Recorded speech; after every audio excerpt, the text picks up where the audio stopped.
let's pop open Twitch. I'll keep an eye, make sure everything's good. Add some hype in the chat. RD5 just started, 0 viewers until we get there. I'm already there. Wow, you're so fast. I can Number one see, but fan. I can't chat because my stupid Twitch account is logged out from my computer. Wow, Yeah, how dare you not do one extra thing while running a game for us? I have it. I have it joined to my old Mexican phone, and that phone has been out of my access for a little while. So I just can't access. If I lose access to Twitch, I just can't enter again. Fortunately, my phone and my iPad have it, so it's okay. Yeah, I got locked out because I don't know, it did a weird thing. I had like a personal account and then my Hampod account, and it tried using the same number for both, and so it wouldn't let me do anything. Yeah. For a while, and it was such a pain to fix. So I feel ya, which is a nightmare sometimes. I just realized I am on my partner's Twitch account, and you know what? I'm just gonna leave it. I just won't participate. I'll just lurk. It's fine. All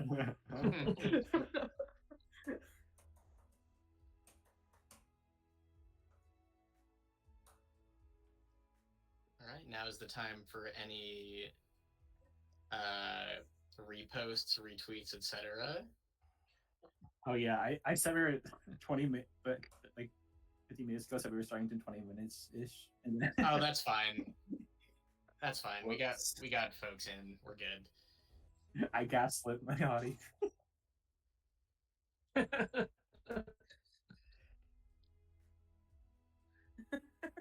Are you on? Well, hey chat.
Hi.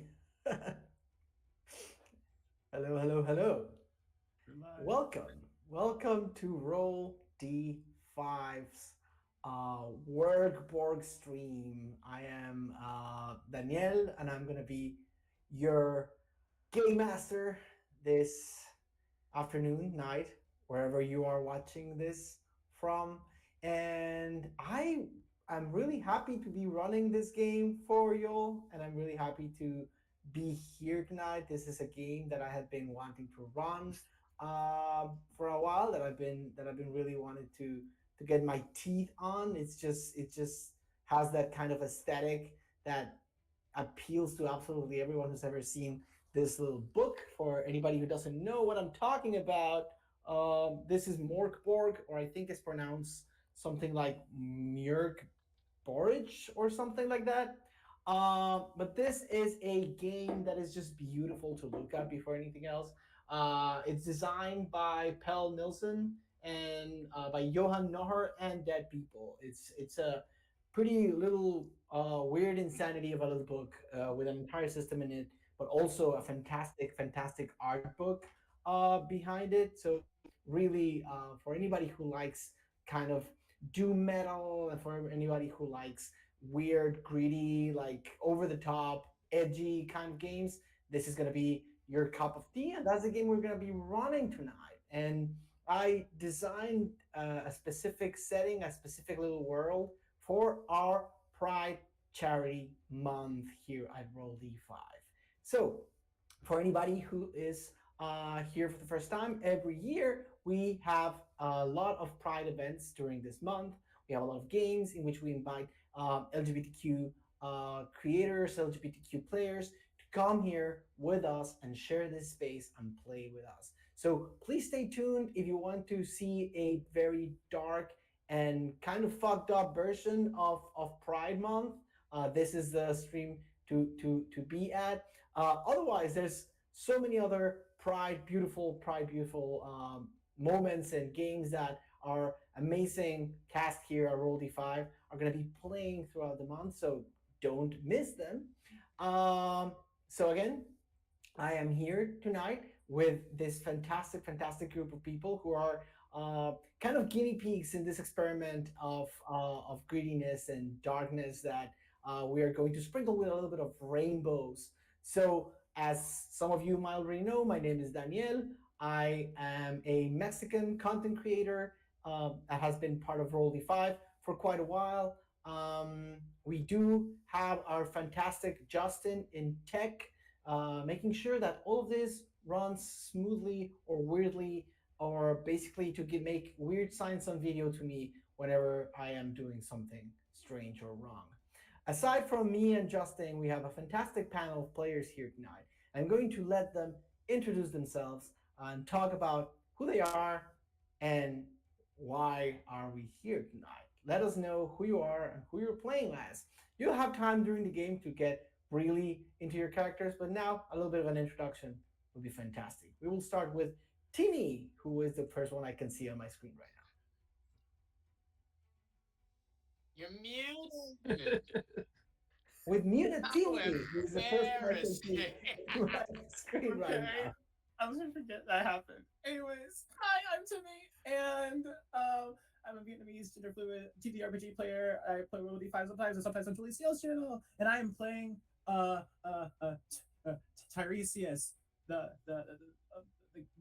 guy, the girl, and everything all of above. Yeah. Awesome. Juli! All right, Awesome, so we're awesome, not awesome. Okay. Oh, what's now up? we're gonna meet. Oh, Juli, there you go. Yeah, I was just following where Timmie threw the ball. What's up, everybody? I am Juli, or Juli CL. I am one of the co-runners of Roll D5. Happy to be here. Happy to be part of another one of Danielle's wonderful twisted brain children. Tonight, I will be playing Jandrette, who is very pretty and so very sad. And why don't I just continue passing it around clockwise to our dear, sweet Steph. That's me. I guess I'm Dear Sweet Steph. I'm here for that. I am a bisexual TTRPG content creator, most known for making dice. You can find me on the internet as Equinox Dice, and that's what I do for a living. And I also play games on the internet, which is great. And so that leaves just one of us. Rick, Yeah, take it Rick, away. absolutely. Yeah, I'm Rick. I'm a queer non-binary person who is still. This is my first Pride because I just came out in October, so still like adjusting and learning and all that good stuff. I'm the GM for the Hammer of the Gods podcast. I write for Even Footed Games. I do a bunch of shit online. Basically, wherever people say, "Hey, do you want to do something?" I'm probably there. So, oh yeah, I guess I'm playing Grin, who is a gutter-born scum. amazing. So awesome, awesome. Without further ado, I will give a little bit of a word of warning for everybody watching out there. This particular game we're going to be playing tonight, as I stated at the beginning of the stream, is created and designed for a system that is particularly mature and particularly edgy and gritty and kind of violent in its creation. The entire system is a little bit uh, over the top, right? So our content warnings for tonight are body horror, religious themes, violence, phobic world setting, dismemberment, blood, trauma, torture, and putrefaction. Those content warnings are here for your safety as the audience, for our safety as the people playing over here. And we hope that you really enjoy what we have prepared for you. So, if there's anything anybody wants to say, this is the last time before we delve deep into hell. If not, we can start. Good? Awesome. So,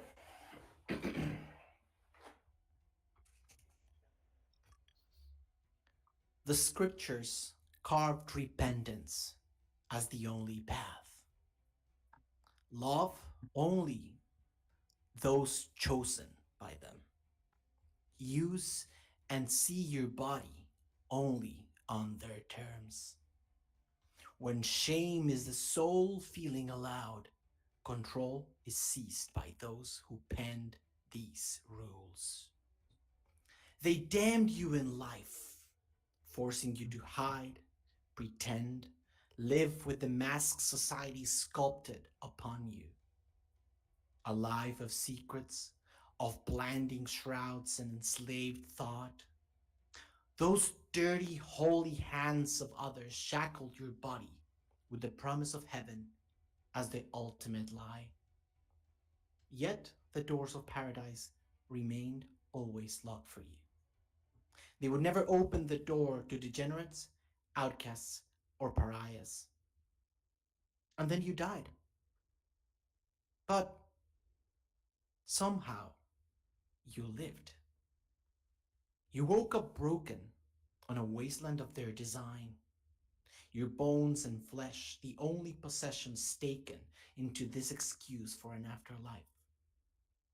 And in the center of it all, the cathedral, the palace of virtues they called. This facility, this horrible building makes sure their control remains for eternity. But in this realm, people know it by another name, the Cathedral of Shame. So awaken, undead, for your time has come. Whatever made you scorned is now the whetstone that sharpens your fangs. Bite deep. Scorch this rigged kingdom with the full spectrum of colors your damned soul can project. The path of the devious shall become your salvation. Let them bleed tears in the colors of the rainbow. Sever the skulls of those who damned you and fuck their crooked laws until they beg for mercy. Stand before the throne of hell and forge your own vision of paradise for us all, where the only fire that burns are those of your own making. Welcome to Werk Borg. We are in hell. We are in whatever you can envision as a hell that was created for everybody who wasn't adapted to the regular, to the norms. Everybody who loved who they shouldn't. Everybody who saw or felt their body as they wanted them to see was condemned. You, even though you fought tooth and nail probably in life, or maybe hid, you ended up here. It was all a lie. This hell was designed as hell existed for people like you. For centuries, it's been a place for shame, a place where all of you have been thrown upon and used over and overused over and over for eternity. But things have changed in the past few decades. More and more people keep dying, and more souls keep coming here. But these souls are not full of shame and um, and scorned like others, like the ones in the past, like the ones who came here because they thought they deserved punishment. No, you and everybody else has now come here with pride, has now come here with a vengeance in their hearts. All of you are part of this massive army that has been storming the cathedral for at least 2 decades. And today is the day. The battle is won. The army has breached the gates. All of those in power who created this hell where you've been suffering at for decades, for centuries, are all bottled up inside this building, locked in, hoping nobody comes in because the armies have roared. Someone must come inside and take the throne. The four of you are walking amongst an army of undead. One would think half of them can't even move, with most of their limbs gone, with most of their faces torn to shreds. But you can see in what's left of their hollow eyes that there's resolve. The battle has been hard. And a few parties have tried to get inside the cathedral, but somehow it's been weeks and none of them have been able to take the throne. The cathedral resists the entrance of the army. Only small groups are allowed. You are the last one of these groups. So, as the four of you walk through this massive staircase of this building that used to look like a massive kind of mix of a Morisque church or a massive Catholic cathedral. But imagine that the arms of 100 spiders have been coming out of from the top and have established themselves in the barren wasteland of ash that is this hell. These arms that come out of the cathedral look like ash, but they're actually made of bones.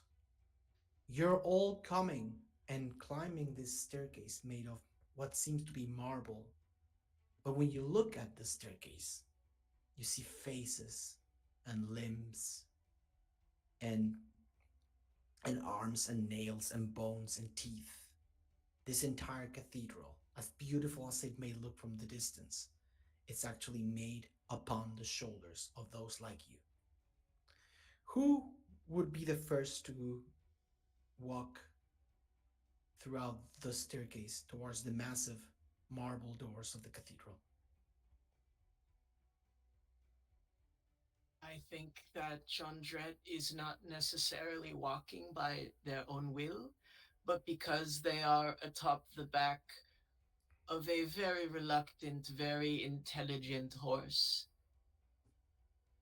Jondrette is very beautiful, um, wavy hair, but death has stained their face with black markings that look like tears permanently going down their cheeks. They were so close to 3,000 Instagram followers before they died. But Jondrette, at the very least, has the company of their beloved horse Williamsburg, for whom she rides atop the back of. Um, really just splayed forward onto his mane. Jondrette whispers, "Williamsburg, please. I cannot go any further. My legs are too tired." They've been on the back of the horse for days. Jindred, if you want to disclose, how long have you been undead? How many times have you died in this state? And how did you originally died? If you don't, it's fine if it gets revealed later. I think Jondrette is still on the first death because they have hope. I so badly miss my love Maria, who talked her way into heaven, leaving me behind here. And there's a part of me that still hopes I can rip those gates open myself. It's a vengeful hope, but Jondrette still has hope. Awesome. Who will be second in line?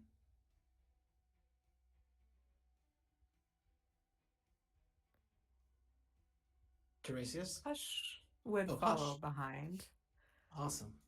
But you hear Hush before you see them, as their perpetual, slightly ominous, very manic chanting and clattering of bones as they have what looks like a cursed rosary that has both bones and opals that are like in between each bit that they are constantly messing with, playing with as they shuffle along, as they are in stained, ripped robes that might have been from a nun once, adorn her body, and a gold habit sits upon their head, covering their eyes, but you can see their mouth, and that is what you would probably first notice about them, because sutures that once held their mouth closed have now been cut and ripped, as now in undeath they can speak as they were not able to in life, as they're falling behind, chanting, "The kingdom is for the queer will inherit the kingdom forever and ever in undeath."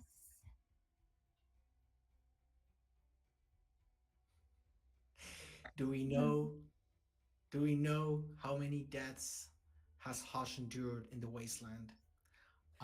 If you don't want to disclose, you don't have to say it. But Hush doesn't remember anymore. Hush has died so many times that there is very little left to their mind, but their body continues on because there is still work to do.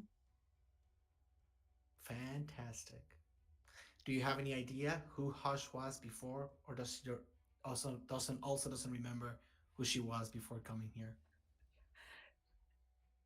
She remembers wanting to speak, but not being able to, both for their gender and how it was perceived, and that no one would listen, which is almost as bad as not being able to speak in the first place. Fantastic. Behind Hush, who would be next in line? Tiresias. So Tiresias is a tall person with a very pale, ghostly face. Their eyes are both growing cataracts, barely see in front of them. Um, they're adorned with this male armor, a little male skirt. They carry with them, they pull with them a small wagon actually, and they're with a mace in their other hand. They're just walking ever so nonchalantly up the stairs as if it's just another day, you know, just another day. walking in silence, just thinking about the next person they're going to kill. Yeah.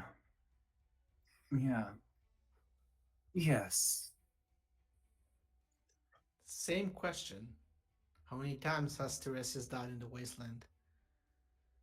Probably anywhere between 3 and 25.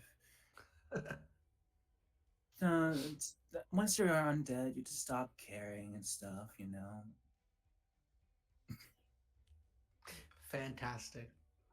And finally, last in line. Yeah. So Grin is a green-skinned individual. They have what looks to be a tattoo of a sharp-toothed mouth on their neck. It may actually be a mouth. Who knows? Uh, they also carry the skull of a friend who they are talking to, and they're absolutely talking so much shit on everyone that they pass. Like anyone from the army who they know, they're just like shit talking all of them the whole way. Because that is actually one of the things that I rolled for this character.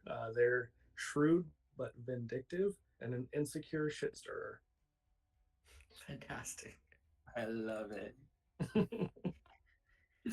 As you come up the stairs, you see one of the generals of the army of the undead. What you can see, it's almost like half of a person. You can see their entire uh their entire beautiful body is probably female presenting um person, but they have been cut absolutely in half, and you can see all of the gangrene, and you can see all of the insides of that putrid body that stopped working hundreds of years ago. General Joan, as she's known, looks at you with the only eye you can see, as only half of hair is there, perfectly cut, as if cut by laser. And even though she's on one leg, she stands perfectly proud, with her only arm holding a halberd that is made from skulls and is made from also golden teeth of her enemies, and looks at y'all and says, "Another group? You must be the 120th group trying to breach the cathedral.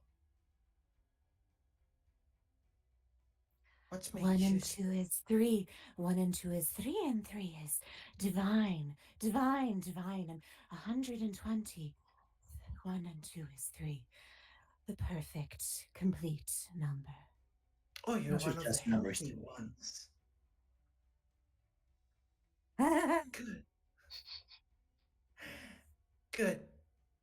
What makes you think you can come? What makes you think you can come in and take the throne for thyself?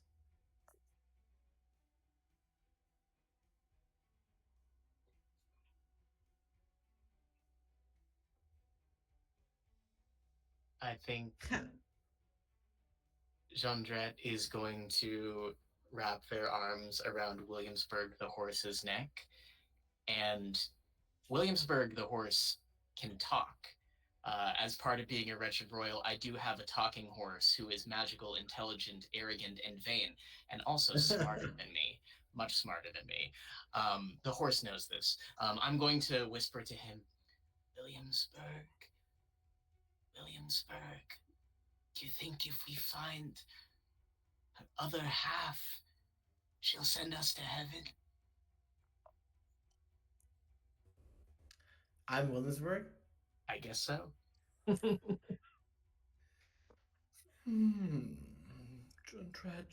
Jundred.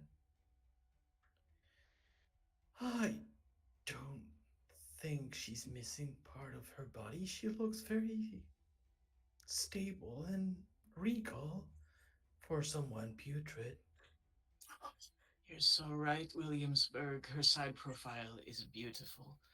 Oh, she would have been a perfect model. Ah, I collapse in sorrow, they say aloud as they fall onto Williamsburg's neck, deeper, almost entirely off the horse. General Joan looks at both of you who've spoken and the two who haven't and say, well, I guess it's better than the last ones.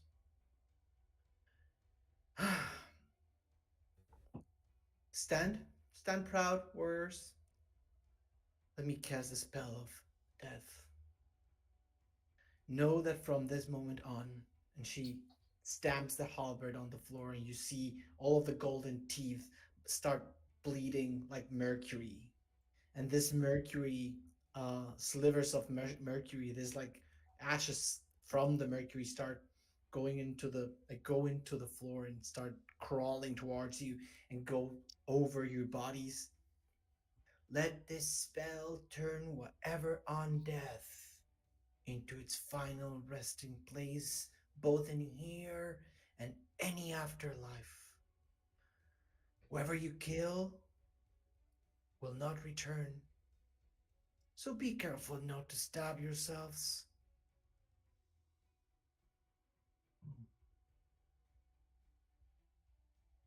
No So promises. she's basically casting a spell that she's been casting on absolutely everybody who's been here. Actually, you see her like there's a scroll next to her that she's reading from. This spell she's casting allows all of the weapons you bring into this cathedral to actually bring true death to whomever you kill. This applies to you too, so be careful. That's basically it. Go ahead.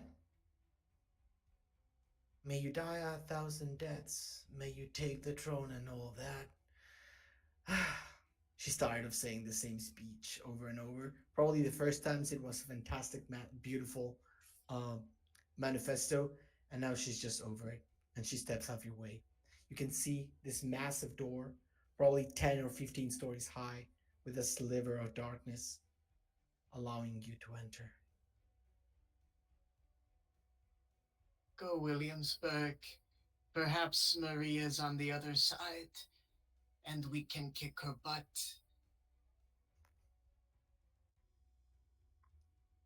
But follow the horse's butt. What the? Uh, I guess it's the way about going things. As Hush follows behind the horse. Williamsburg is used to being stared at. He too was a model.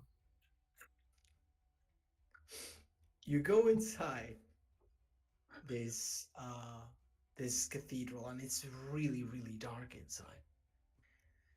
As you go in, there's an acrid smell. There's kind of maybe something sulfuric.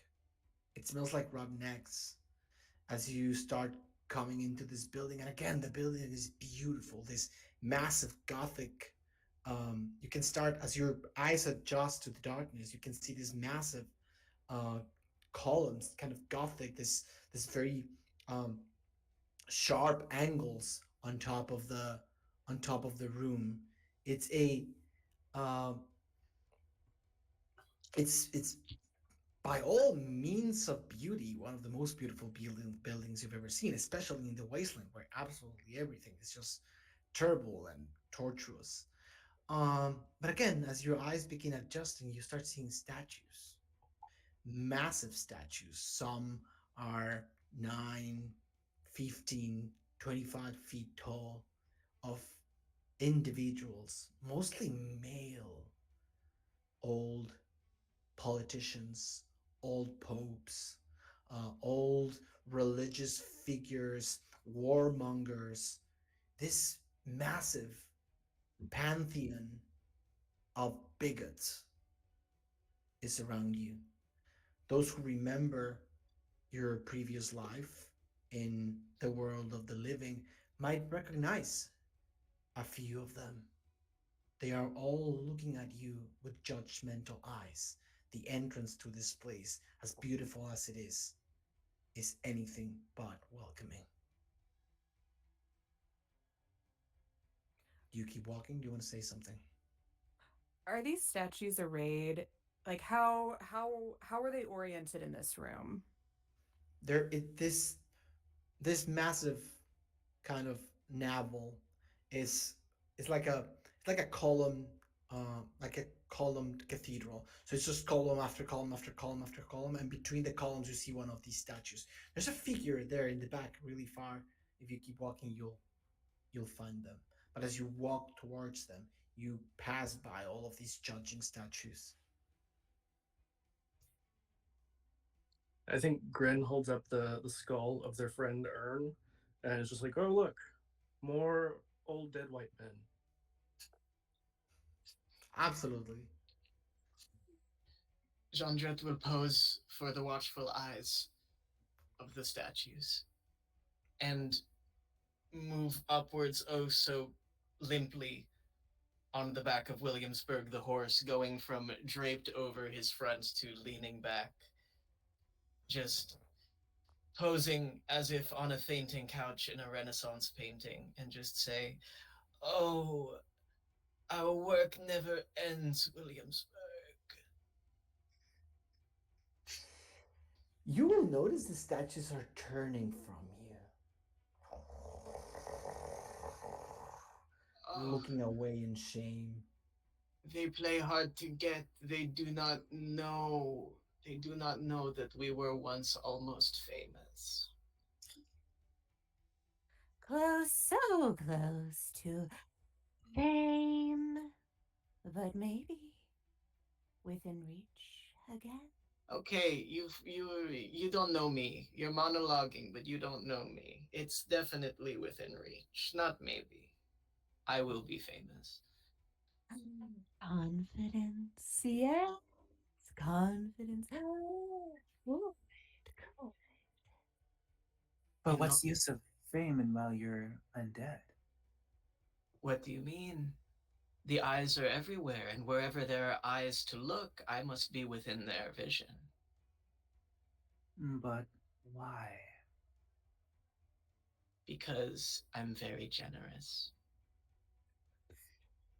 As you say that, Hush turns their head towards you and their eyes are covered, right? So it's just like Is there a version of an eye roll? yeah, pretty much. Doesn't register, it keeps posing. As you keep walking in, you hear silence. Silence, undead. And when you turn, you see one of these gallows where people have their head popping out and their arms popping out. And there's this 13, 12 feet giant, mostly skull, latched to this machine of torture with its which its head kind of like still dripping some pieces of undead skin, and goes, "Are you here for an audience?" I'm always looking for an audience.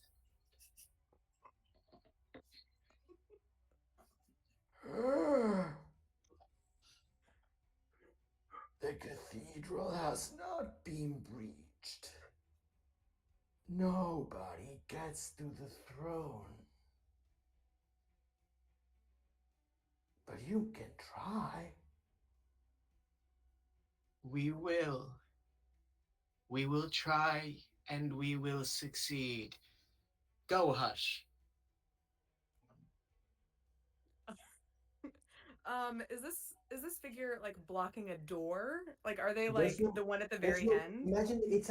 I'm sorry. This figure is at an like it's like upon an altar at the back of the Okay. cathedral. Okay. And it's funny because this cathedral doesn't seem to have like stairs or floors. It's like even though the building is massive, it's just like one big massive alcove. So like you don't really see where uh where the fuss about this entire building is. At least not right now. Okay, okay. Hush starts shuffling forward and like reaches into like a bag on their side and pulls out um the best way to describe it is it looks like the holy hand grenade of Antioch from Monty Python. And is like, 1, 2. it's gonna throw it as I throw a bomb at this guy. Wow, they just went for it, huh? Good. Since this creature is absolutely just like manacled to this gallows, please make a strength roll, a D12 strength roll. Oh, it's Okay. range. Presence, please. Presence. Thank you. That's a natural 20. Oh That's- my that's god. perfect. That's perfect. So as your grenade hits this creature, it explodes in the middle of the gallows. Just you see all the pieces of wood like basically bang around, and all of the skeleton and this skeleton and this kind of putrid massive giant explode in 100 pieces. And all of the pieces from this creature just basically start splintering all around. Most of you kind of avoid 2 or 3 of the bones of the jagged bones that are like going towards you, and the skull of it cracks in two and rolls over to the entire group. Actually, it rolls to Grin's feet. Like you have this half of a skull at your feet. It actually reminds you of your friend, and you hear, "Oh, you think this hasn't been tried before?" It's not moving its mouth. It's completely like blown to smithereens, but it's still talking. Um, since your weapons are coated with the spell of death, you start seeing how this skull starts kind of like turning into acid.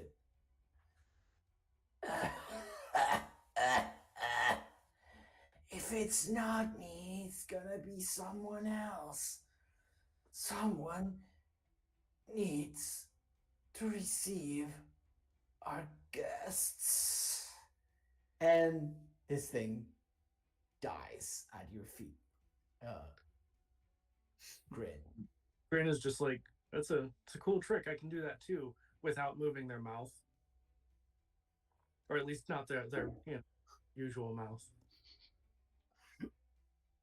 We love it. On to the next one. Grin, you throw the grenade this time. I seem to be all out, actually. Oh, fuck. Oh, fuck. Oh, no. What are we going to do? Maybe we turn back. Oh, no.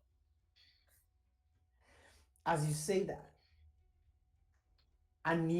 from the altar where this massive giant was, that now it's like full of like rotten pieces of meat and bones all around, the altar opens like a big mouth,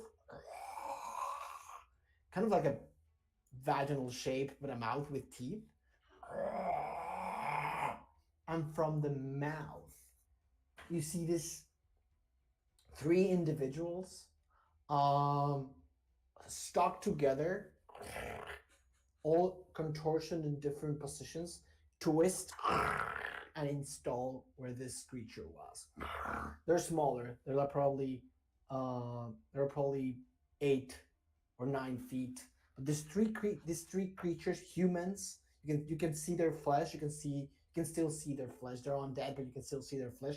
They're stuck together and they're like twisted, and they're looking at you like, and one of their faces is drooling. Again, now you kind of get it. These hosts of the cathedral are not here because of their will. They're just being put here to receive the guests, but they're coming from somewhere down there. So there's just another one, and this creature is even more gruesome than the last one. and you can see how they try to resist saying anything. They're going to say something to you, but their three mouths from their three heads gag. They're kind of like in an embrace, like in a like making a mockery probably of their love. Like whoever had them under there is like created this sculpture or this kind of threesome sculpture. They're still clothed, but they look like a threesome sculpture, just like almost kissing, almost biting, almost smelling each other, but they just can't touch. Like they're stitched together, but their faces can't touch. It's a contortion. So now maybe one of you kind of sees like, oh shit, this creature has been created here, and they say, "Do you want second face and third face audience?" Happy birthday to you. Cha cha As cha. Hutch just starts singing as they look like they just were birthed up out of the ground. Audience, yes, yes, yes. I'm Audience. confused, but this is amusing. The moment you say yes to the audience, the cathedral shines, and you hear like this holy chant from an organ. Ah! And all of the dark walls and all the dark halls of the cathedral shine with thousands of figures robed in beautiful black, like blue and cerulean and purple and white gowns.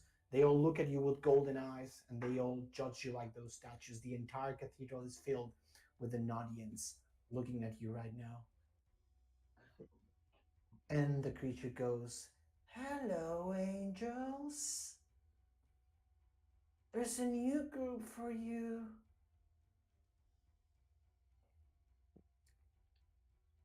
Does anybody say anything? Or do you let them continue?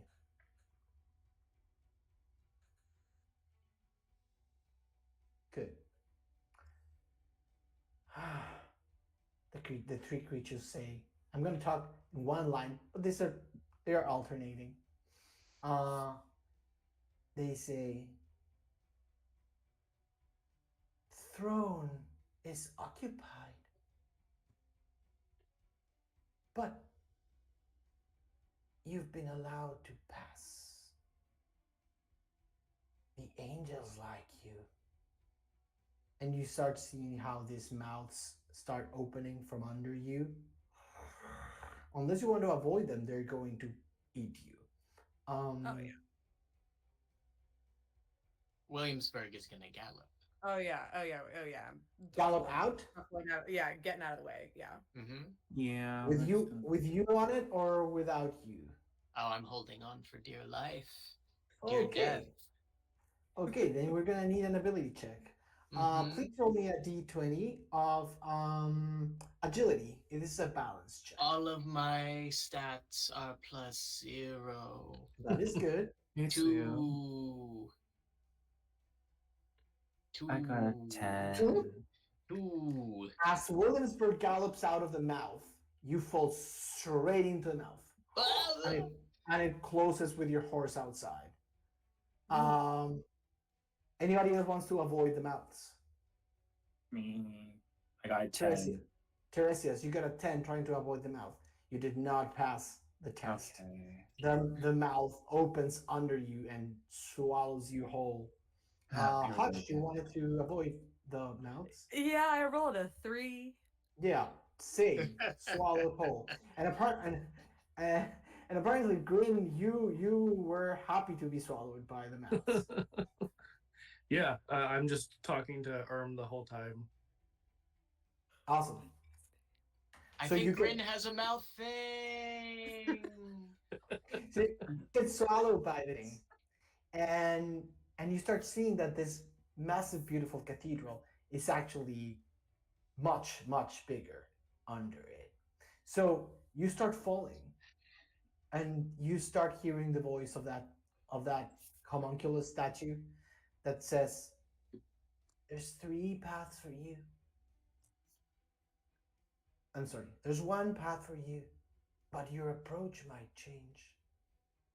Will you enter a covenant of pain, a covenant of guilt, or a covenant of despair. Each of the three heads of the voices of they're still up there, you're following, but each of the three heads said that.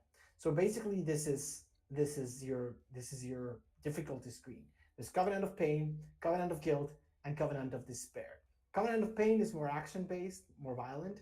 Covenant of guilt is more mental based, and covenant of despair is more kind of like eldritch horror. You can talk amongst yourself if anybody has a particular liking. Who is this pair, and are they beautiful? Pears and apples, pears and apples. Despair.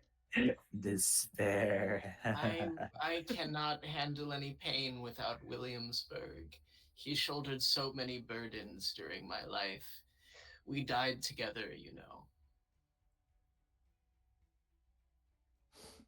So I'm hearing covenant of despair. That's me as a player. That is my vote. Good. That's it. My vote as well. Absolutely. So you'll see. So you'll see how you start feeling how on your chest something is burning. If you still have a chest, and if you don't, it's still burning. So if you look at it, if you look down, you see how this runes of blood, of like dark putrid blood, are starting to like get inscribed on your chest. And the moment the rune turns, like kind of like a clock, and the moment the entire rune ends up creating this pattern, it's like burning through your chest and creating a pattern.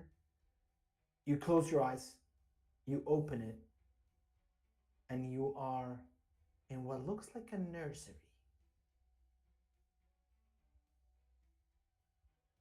Yeah, we don't like this. So, A baby is Little coming. baby, don't you cry. You hear the cry of a baby, exactly.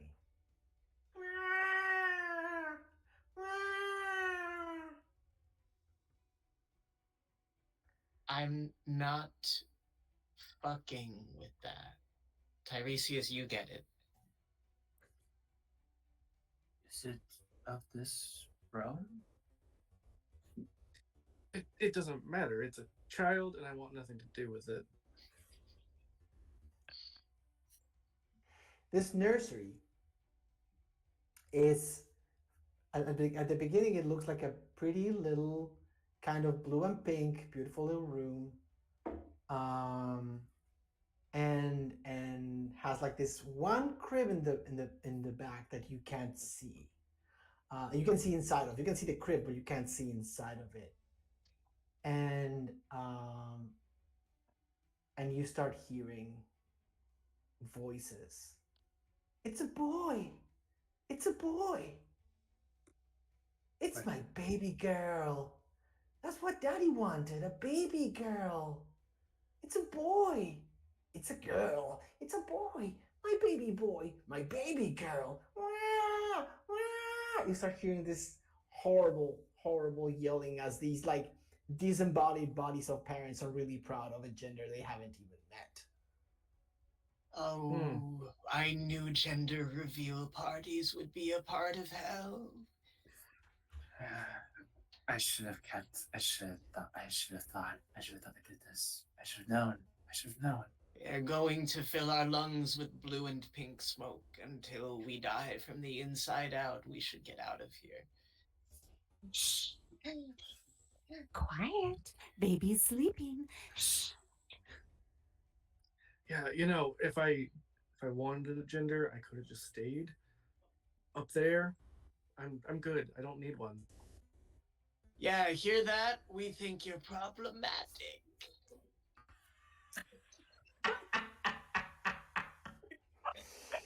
So cancel. As Jandred, as you say that, you start feeling little hands on your feet, crawling up your mostly unused undead legs. Uh, and as you look down, there's skeleton babies just kind of crawling towards you, and and they start asking you, "Are you a boy? Are you a girl?" And they start like climbing over you, and the rest of you, I am going to need also an ability check of either agility, either agility or strength, whatever you have the lowest. Mm. Slightly better. Maybe the people who rolled good things should go first. Anybody? I got a 13. You got a 13. Yeah. Good. 11. 11. Lucky number 7, am I right, guys? Yeah. Yeah, Rick? yeah. I got a 4. Okay. Woohoo! Oh, Both of those who got over 10, you start seeing this skeleton babies crawling over you, asking you about your gender. And you basically either brush them off or take them off. But as you take them off your body, they start crying and they start like, and their questions seem to be more inquisitive. Both Tiresias and Grin, this skeletal babies are like crawling over you. This is still not combat, but it could be if you don't see, if you don't take action soon. So I'm gonna let all of you um, think about what you're gonna do next. Since when you turn around, you start seeing that from the walls of the nursery, some of that wallpaper is starting to peel out, and from there, more skeleton babies are coming out. And they're all crying, and those adult voices are still like, "My baby boy, my baby girl." It's just like this cacophony of sound that is starting to get a little bit too much. But yeah, both Tiresias and Grin are both Tiresias and Grin. You haven't taken them off, and if they keep crawling up, you're gonna start losing health. Hmm. Uh, can can I just like slam my body against the wall? Yes, you can. With a nice and beautiful ability test of strength. Perfect. I remember. Oh yeah, I'm so good at strength. That's right. That's my -2. Whoa. How fun. Oh, but I rolled an 18, so 16. Okay. You roll, you try to bump into the wall, and you find a patch of the wall without babies in it, and you break 3 of these creatures off, and their bones fall off into the floor, but they start reforming. Tiresias. I'm going to attempt to just shake them off and see what that does. See what that You want does. what? Try to shake them off. Just simply shake them off. Okay. See what that does. I love this system. You just roll the same thing all the time. Roll a d20 again. D20. For a presence. For a presence. Okay, it's. Let's see. I can't tell what that is. Oh, good. 18. Good. Whoa, 2 18s. So you start shaking these babies off, right? One after another. And again, Tiresias, you remember this is hell. Mm-hmm. These are probably the souls of individuals who were not allowed to be themselves as children, who were not allowed to be put to rest, to find solace, to find either in a family or in a or either in a family or in a group of friends or in a school, a place they could call home. Like by just shaking them off, those feelings from their souls start like seeping into you. And because you chose the covenant of despair, I'm just going to send 1 point of damage immediate. Okay. Basically this as you're shaking these creatures, this little representations of lonely childhood, you start remembering your own. You start remembering Tiresias, um, let's say, upbringing. What would be a memory that Tiresias finds as they shake these creatures off?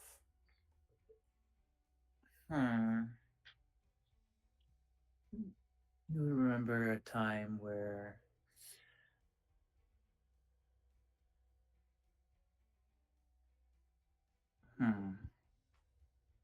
locked in a room, themselves in a room, crying about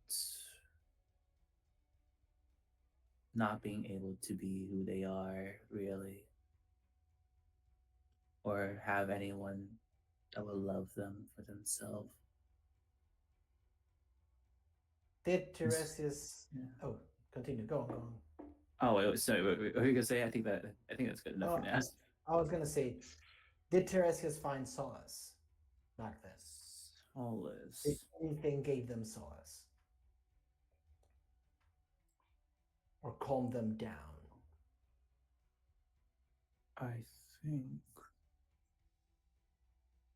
I think video games. Definitely a gamer. Wait, so you're a person in the modern day named Tiresias? That's crazy. When did I get this name anyway? Was it your name on Steam? It might have been. It might have been. Or maybe someone else gave me that name? Mine was Misery Business, but busy was spelled bussy.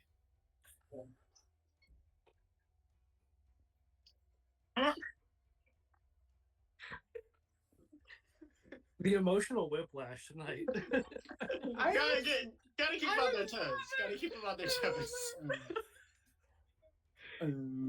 Where were we? Oh, right. Video games. Hell is where we are. Hell. Right. Hell. Correct. A word resonates in your head.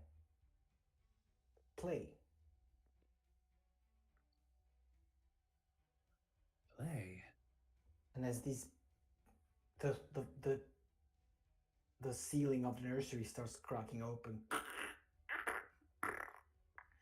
and you start seeing adults like the eyes of adults looking at you from the top, and again asking their horrible questions. But that word is in your head, Tiresias. Play. Play. Play. Playtime? When you say playtime, a few of these creatures just stop crying and look at you. Playtime. Playtime. Playtime. Playtime. Playtime. Playtime. Playtime. As you start yelling that, some of these little rascals, little bony toddlers, start chanting with you. Playtime. Playtime. Playtime. Playtime. Playtime. Please roll another presence roll, please. I'm praying so You got this. Nothing can go wrong. Oh, okay. If somebody has a high presence, you can help. Mine is 0. So. Accidentally. I've got a I'm gonna reroll that because that landed not. It didn't even land. It landed on the like. It was because it's on a bed. It was like landed on the side. That's a bad roll. That's a 2. That's a 2. Can I use one of my omens? Yes. So you make that a reroll? Yes. Okay, come on, Fate. That's 1. That's not one. Can I use one of my omens to be? That's a natural 1. Yeah. Okay. The the little rascals, the little creatures are not finding rest. They're actually getting more hyped up. And they start banging on the floor. Playtime, playtime, playtime, playtime, playtime. And the floor starts banging and roaring, and it slashes open with all of you in it. And with all of you in it, and you'll basically need another roll for everybody. Press another agility roll, please. 11. Oh, sure. Now I roll 19. Okay. Good. It's a 12. I roll 8. You're doing so well. Everything's going so smoothly, guys. Rick, what did you roll? 12. Okay. Everybody who rolled over 10 basically avoid the gaping hole. Hush, you don't. Hush, you start falling.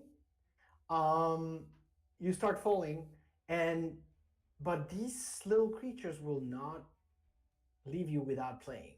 So they start like creating a ladder and grab you by the hand, and you see like these 7 skeletal babies grabbing onto you with an arm, and then more little arms come crawling down and just like grab you and start pulling you up. You cannot leave without playing. Does anybody do anything? The gap down there, when you look at it, down there, when you look down the gaping hole, it seems like the same kind of dark glow that you saw before you fell into the first chamber, into this first thing. So in a fucked up way, you've probably all opened an exit. In something that is not that cool, Hush is being like brought back up. The rest of you are still up, but you see that's an exit. If you jump down, you're out of this chamber. But we want them to let go of Hush. Or excuse me. Yes. Yeah, okay. So I think I'm going to take the weapon that I rolled to have, which is a femur, and I draw a human bone out of somewhere, and Jondret is going to say, I have a game. Fetch, and I'm going to throw the femur.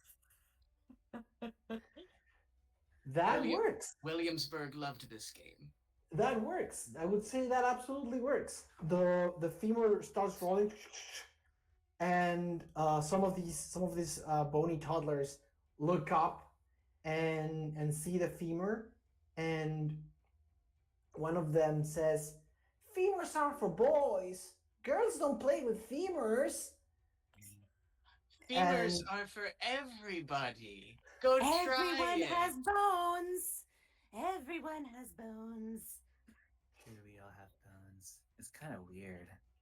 As these kind of deranged toddler skeletons start like going for the femur as feral dogs, they let go of Hush.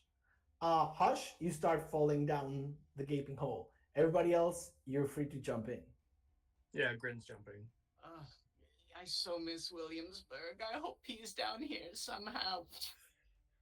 I would say, okay, nice seeing you, skull babies. Have a good life. Bye. Does John Dredd just like collapse into the hole? Yes, literally. Yes. They're puppeted around by gravity. As you fall, some of these skeleton children look at you from low and say, "Thank you for playing with us." And you start hearing the voice of the host again. As you start falling down, you see these angels all looking at you from this kind of balconies as you fall down. This is a long fall, but you're not gonna get hurt from it. But these audience, these presences, these angels are still looking at you as you fall down this hole.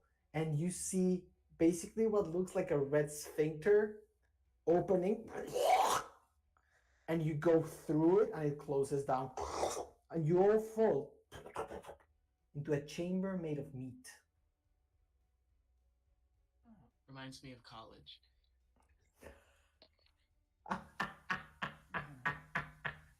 I would have. Yeah. Yeah. You fall into what looks to be a very small chamber, kind of like a spherical chamber, like the inside of a, might be like the inside of, or feels like the inside of a womb. It's just, it just smells like sweat.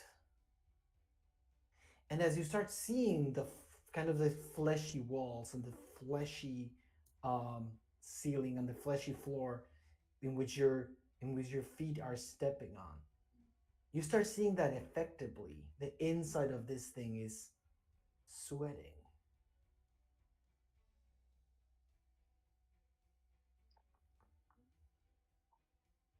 Is it hot in here or is it just me? It is it's super hot. It is super hot. I had to say. This seems normal. Do we think So- all this meat belongs to one creature? In the belly of the beast? Perhaps. If we're in the belly, where's the food? So I don't know if this is going to do anything, but I would like to use one of my abilities just for shits and Yes. giggles. I would like to use my abominable gobblobber. So I just like hawk this viscous, vile loogie that can cause targets to be blinded and make them retch and vomit for D4 rounds. I'm hoping that whatever this is will just like expel us. So you basically spit on this, the insides of this thing. Just for flavor, I'm gonna spit on this. No, what you just did is perfect. You spit on the insides of this thing, and the first thing, before it vomits and whatever, it moans in absolute pleasure. Oh, all right. You hear like the most intense moan, and that is when you see them. All of the bodies. This mass of flesh is actually being made. You can see on the backs of on the walls. You don't see bodies, but you see their silhouettes and their figures. Behind these fleshy walls, there seems to be some sort of orgy. You can see it. It's not there, but you're basically in a room that is about that. It's you start hearing basically a lot of moaning, and but that loogie, that ability that makes things to basically vomit and expel, starts pumping, boom, boom, boom, and you start hearing the sounds of music, of a cloth, boom, boom, boom, boom, boom, boom, boom, boom, boom, and this bodies, or like you don't even feel like they're bodies; they're just like lumps of mass. And sometimes there's like a head, sometimes there's like a shoulder, sometimes there's like an elbow trying to come out of those walls. But can you remind me a description of your item, please? Of the item or of the Of the ability. Of the ability. I'm sorry. Oh no, you're fine. Yeah, it says that your phlegm is viscous, lumpy, vile, and ballistically accurate. The description of its effects. It makes targets blinded, causes retching and vomiting for D4 rounds. Hey, I'm gonna give you also the drawback. I forgot about the drawback. So anyone witnessing this, friend and foe, must make a toughness test to also not vomit. Good. Please, everybody, do a toughness test. Love that. Do I roll when it's my own ability? I think you are vomiting technically, right? I mean, it's already. spit. It's spit, but yeah, that's fair. 60. 7. Oh, So many lucky. single digits tonight. So anybody who rolled under 10 starts vomiting inside of this meaty chamber. Uh, but you basically cleared the room without doing absolutely anything else. The room starts trying to expel you, and you start seeing like arms coming from under the floor and opening the floor, and you start hearing the sounds of vomit of 100 people at the same time. So for those who did not pass the toughness, you bomb it too. For those who pass the toughness, you don't bomb it. But this room does not want you there. So you basically pass the sepulcher of meat in a completely unpredictable way. There was an entire puzzle design here, but this is much better than what I had thought. So basically, the four of you fall for another floor. So now you start feeling that this cathedral, this kind of inverted cathedral, is actually made of these floors that are inverted, that are going from ground down. So you've already passed the Valley of Rest, the sepulcher of meat, and as you fall, you start hearing the sound, the impossible sound of lashes. Hundreds of lashes. And then a muffled scream. And then again lashes. And another muffled scream. You'll fall prone into a dark room. As you start rising up, you see a stone statue of a naked individual. It's kind of curled into a ball. It's hard to discern their features. But around it, there's this 10 kind of hulking individuals, all dressed in red with lashes, lashing the stone.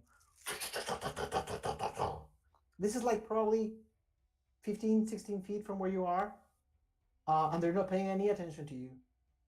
But there is something that you do feel. Every time they lash the stone, you feel pain in your back. They haven't noticed you yet. Welcome to the Dungeon of Lashes. What do you do? How long am I vomiting for? Your vomit was kind of left during the free fall. Actually, some of that vomit ended up like falling with you and falling next to you. Yeah, fortunately, this room doesn't smell like sweat, but it smells a little bit like vomit. It's very kind of you to say it falls next to us, not on us. I mean, when I was still vomiting, this is I was gonna go vomit on them. This is Werk Borg. Of course, it fell on all of you.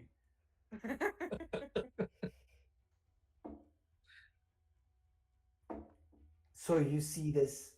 You're in the next chamber. There are these kind of tall figures lashing on the stone. What do you do? So, in the previous chambers, we didn't just clear them by way of explosive grenades. We also cleared them by way of Explosive bones, vomiting, and bones. Playtime. I have very few tools without my beloved horse Williamsburg. I think perhaps maybe we just move quietly. The moment you say move quietly, the figure closer to you turns it. They're like robed in red kind of inquisitor robes.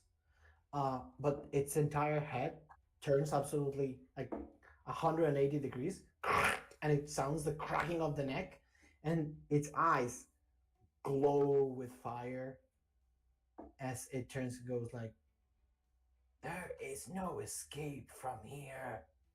Welcome to your first combat. I stab it. You're far. You're far. This will be your first combat, actually. Okay. Which is exactly what was gonna happen. The problem is you have to roll initiative. So Uh-oh. I have to actually roll a d6 to see if they start or you start. Good. The enemies begin. So the enemies will have the first. The enemies will have the first turn. Now, right now, only one of them is walking towards you. So the one that turned, whose head turned, his entire body is still looking at the stone. So it's kind of walking really fast backwards towards you, with its head turning toward you, with its arm and its whip looking the other way. But as it runs towards you, it's about to attack. I am going to need.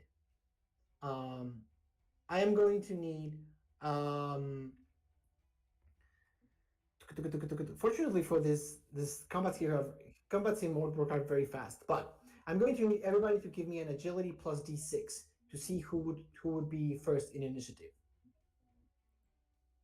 Repeat that again. Sorry. Agility plus d6. D6. Oh, 6. So a D6 roll. Okay, cool. A d6 roll. If you have more agility, then you can add to that. I just dropped my die like an idiot. Now we get to observe the beautiful background. Ew, Kirsty and Danielle. I got a 1. You get a 1? Wait, do I have? I got a with my, 2. with my armor? Do I get +2? No. It's fine. It's only for initiative. So I just need to know what the order of initiative will be. So who rolled the highest? I got a 6. Hi. Ooh. We both got 6. Rollies? We can do rollies. Rollies? So who was first? Oh, It's we a both got. tie between Grin and Jondret. Would you like us to roll again between each No, other? let's go Rick, Juli, then I think Steph or Yep. Steph and Timmie. Okay. Yep. Okay. So this creature, again, this creature is the only one attacking right now. So it runs towards you, Jondret, with a lash in its hand. But again, it's running backwards in a really fucked up, weird way. And as it gets close to you, it lashes to the front, but on the whiplash, the whip hits you. Anything in this system, combat is extremely easy. Basically, I don't roll absolutely anything. You'll roll everything. So right now you're going to roll an agility roll, and unless you have anything to change that roll, it's just a DR12 agility. So it's just as long as you hit 12, you're fine. I have light armor. If you have light armor, you will have some reduced extra. damage. The agility roll was a mere 4, however. Okay, so it does hit you. Mm-hmm. So the lash hits you.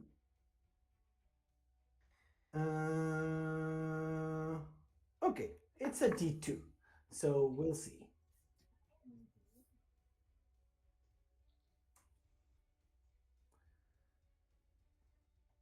So it's a 1. So you get a straight 1 HP. -2 because I'm wearing the light armor. So That's I good. think as the whip comes at me, Jondret has had a very has had a feather boa around their neck, which cushions the blow, and they said, "Everything just keeps reminding me of college."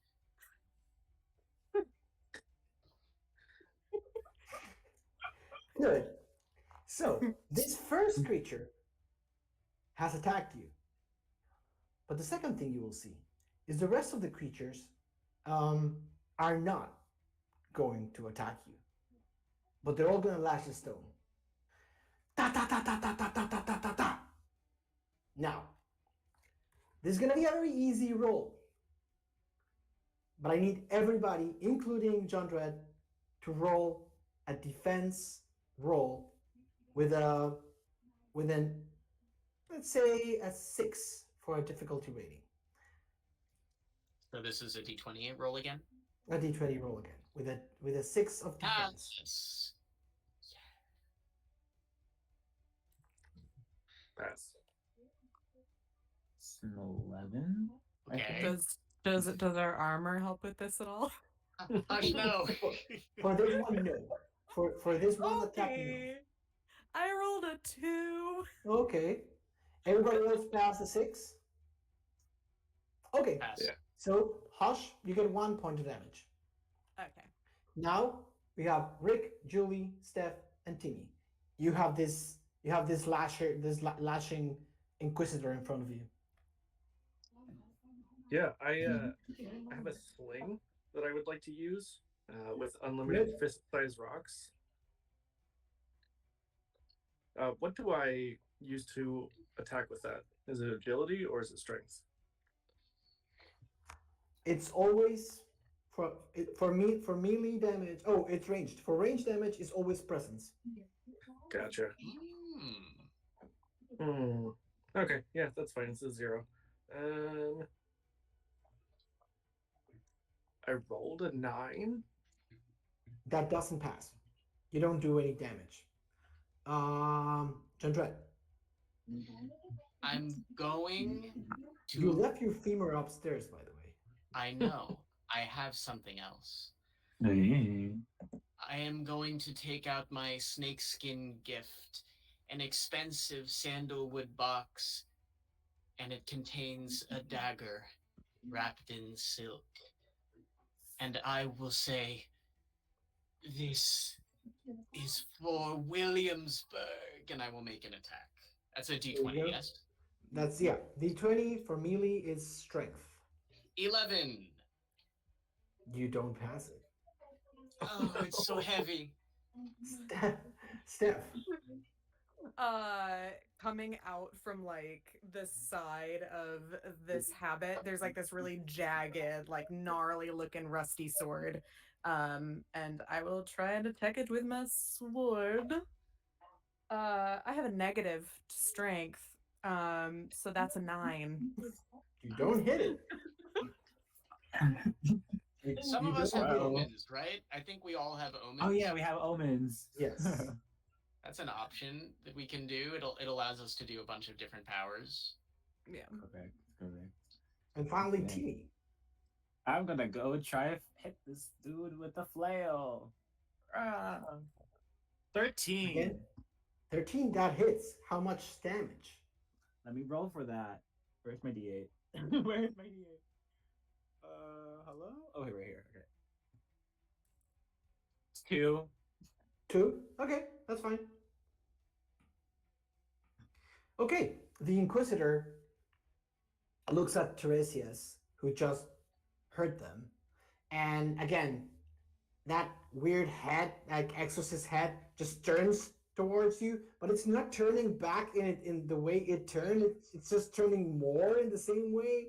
And even if you're like closer to Jandret, it will turn an entire other, and you start hearing the cracking of the bones and the cracking of the spine as it just like and just like lashes at you.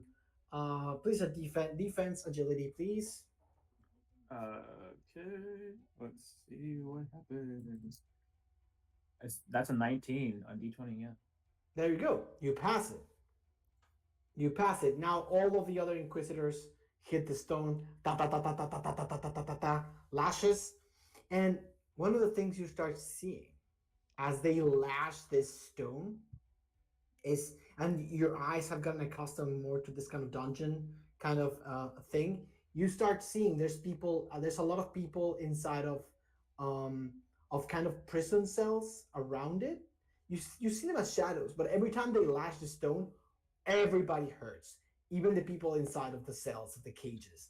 It's like this is like they're basically devised this horrible system of just hitting one stone and hurting everybody in the meantime. So now, please, anybody who hits below 6, you get 1 point of damage. And that's toughness again, right? That is just a defense. Defense, Agility. okay. Agility, cool. Agility. Whew. 15. Good. Also, Finally rolled above a 10. Okay, well, I rolled a 1. I'm gonna try to use an omen to not get a 1. I can't see that. 19. I'll take it. Good. You pass. Yep. Yes. 14. Good. Everybody passed. Good. No damage. Your turn. Rick, it's your turn. yeah, I'm gonna try doing the same thing because why do something different? Good. No, it still doesn't. That doesn't hit. We do have omens too, which allow us to do things like reroll die. I know if Yeah. I miss, my next one, I might consider it. Yeah, I considered it, but I think I'm gonna save it for Just in case. Yeah. I used my only 1. All right. If that's the case, I will do the same thing as well and attempt to stab them. Go ahead. Oh my god, it's a 5. Why are you rolling so low? I don't know.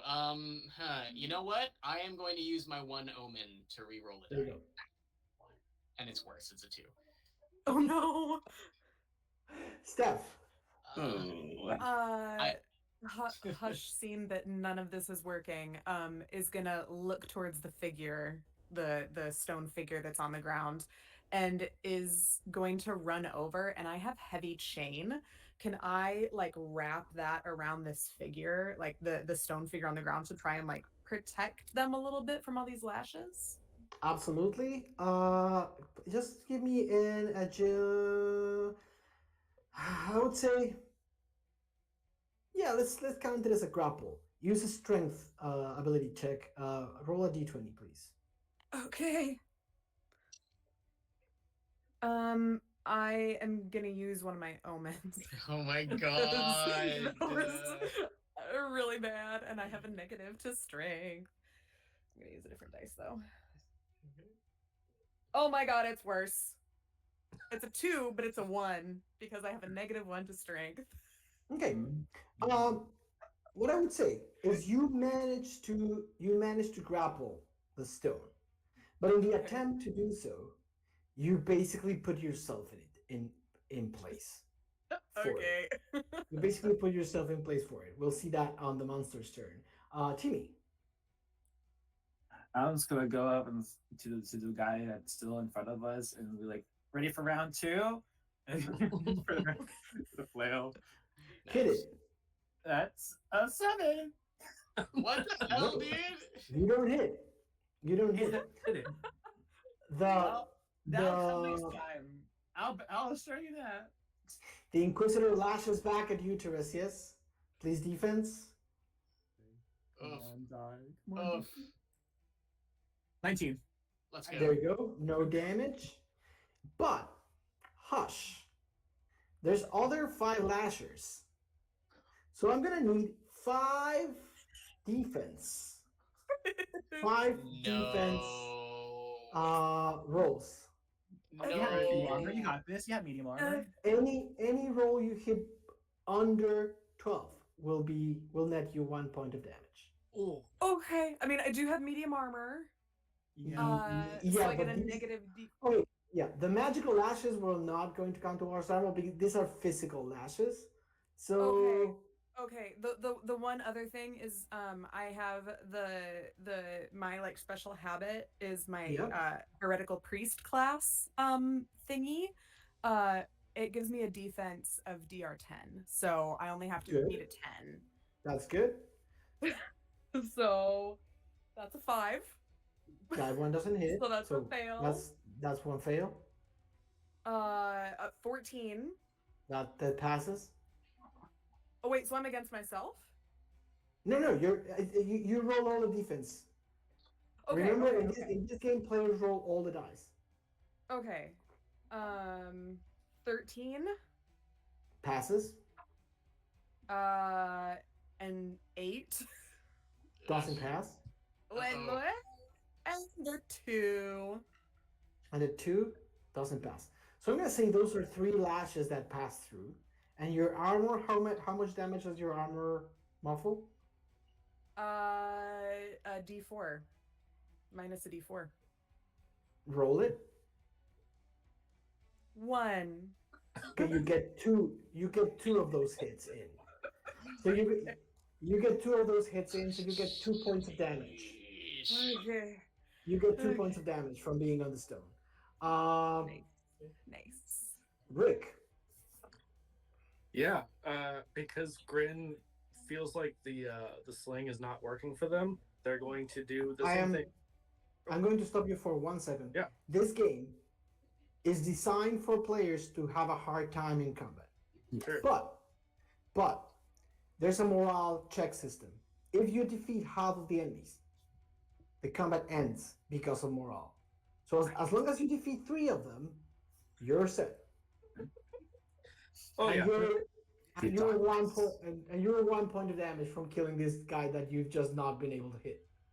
Yeah, that's I mean, they're just like not feeling the sling, so they're gonna go with what has worked, and spit again, because they can do that D2 times every combat. Yeah. Let me look at it again, because I don't think I have to do anything really. Oh, I do have to beat a DR8 presence test for accuracy. So I rolled a 9. Hey, a hit. You rolled a 9? Yeah. Good. That doesn't hit. Oh. But Darn. Yeah, it's 12. but even for the accuracy? Yeah, it says specifically in the description of the Loogie that it's a DR8. Oh no! I'm so sorry. Absolutely, you absolutely hit. You absolutely hit. Perfect. You're doing it. How much damage? It makes them blinded. Okay. And retch and vomit. Oh, okay, but there's no damage. Right. Okay, that's good. Every other hit against this thing is gonna be. I'm gonna say the DR is gonna be. It's blinded, so you see how the fire eyes go out. So 6 is gonna be the DR while this thing is blinded. But I mean, everyone, including like friends and foes, have to roll as well to not vomit still. So the other inquisitors. The other inquisitors have to pass DR12. Allies have to pass. That is true. That is true. Well, to be honest, I'm just gonna use that one roll. You blinded them all. Oh, I'm sorry. They're all barfing. They're all barfing. Every single inquisitor is barfing. And blind. Huh? No. There's gonna be nothing left. Jandrette. Oh my God, this is so disgusting. I can barely look, but I'm gonna try and stab the Inquisitor, and I finally hit. Because that is a 10, and their DR has been reduced to 6 by the blinding. Yeah. So that is 3 points of damage as I bring my dagger into their neck, and as I feel the bones crunch underneath it, I just scream in horror about the whole thing. As you start like passing your blade through the skull, you feel its skull is metal, and as you crush through it and kind of like unveil that Inquisitor's robe, you see that whatever is under it, it's made of this metallic substance, and you just destroyed it in one go. But it's like the Terminator. Like, these things are not flesh and bone. They're agents of control, and it falls down like a robot. The moment this one falls down, 2 others run towards where the rest of the group is, but 3 of them stay still on the stone.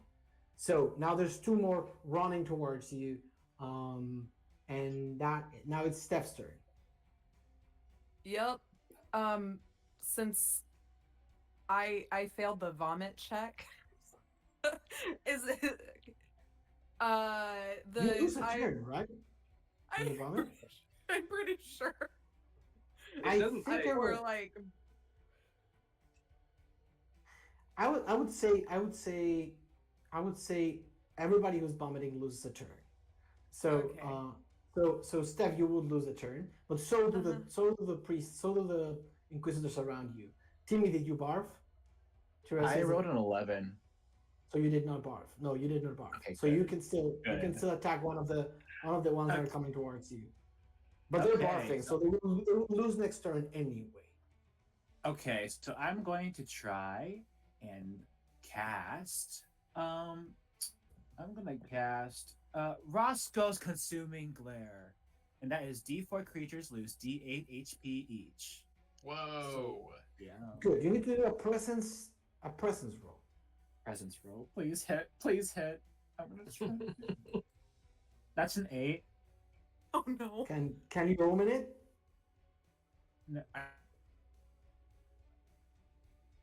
Oh no. Oh. We lost. Oh.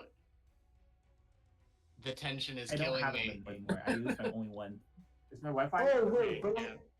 but I had already said that all of these that oh no, only the blinding one was 6. You don't have an omen then. Yeah, I don't have an omen. So it's okay. Okay, this- Action economy wise, we got an extra turn basically. The spell backfires, Okay. and That's terrible. you That's not basically good. and you basically fall from the spell and take 2 HP of damage. You will be dizzy for the next hour, and you cannot use spells for the next hour. Holy crap. Just Tiresias or all of us? Just Tiresias. No, Oh, Tiresias just no. failed the roll. I That am. would have killed them. I'm on 1 HP. Yeah, that's good. Oh no. Oh no. Oh no. Oh my god. It's fine, Uh, guys. I'm used to this.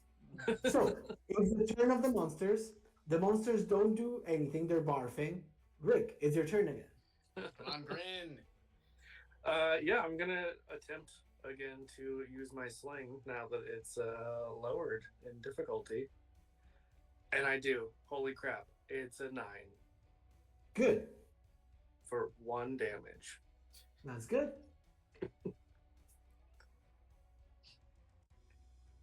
There you go.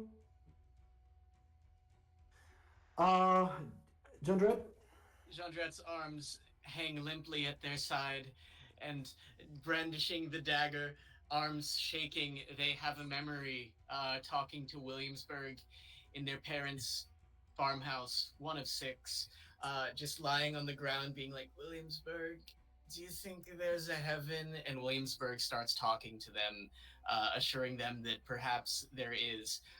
Jandret drops another tab of acid and realizes too late that they still have a lighter lit in their hands and accidentally cause an explosion that kills both them and Williamsburg. So that's why they're here.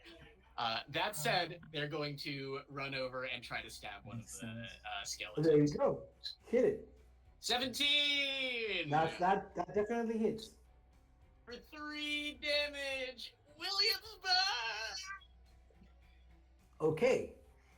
You hit for 3 damage. And you see this creature as this creature falls into the floor. This metal creature. It looks back into the other Terminators and seems to be sending a signal to all of them. So now all of them activate towards you. Whatever you did, you basically hit the leader. So the leader is a little bit tougher, but if you've read the little rules, if you beat this thing, there's a morale check. So we found their Jandret? influencer. So now it's Steph's turn. Okay, so Hush will like wipe their mouth and then like shimmy down underneath all these chains and just take their sword towards the nearest one to them because there's still a few over here. Good. Hit it. 17. That hits. Let's go. It's That happening. hits. Finally. How much damage? 6 points of damage? Wow. You immediately kill one of them. Oh shoot. How? Explain this one-hit wonder trick. Yeah. It's not. It's pure luck. As they slip in a little bit of their sick, and as they like slip forward, the sword like goes up and like through like the mouth of this Terminator thing. Perfect. Quiet. Go to sleep. Go to sleep. Go to sleep. Timmie, Tiresias. Oh, I am. Wait, what does Dizzy do again? I can't cast spells, right? I'm Dizzy. That's it. Okay. So I'm just gonna try to like steel myself. Like, you're already undead. You've already died a couple of times. You don't need to be afraid. You got this. I'm gonna try to just smack a dude with the flail again. Because that's all I can do right now. Hit it? Yep. Where should I do? There we go. Come on. That's a 14. 14. That hits. Okay, good. This is to the leader? Yes. Good. So how much damage? I am rolling the damage now. 2. That does it. So let me just see.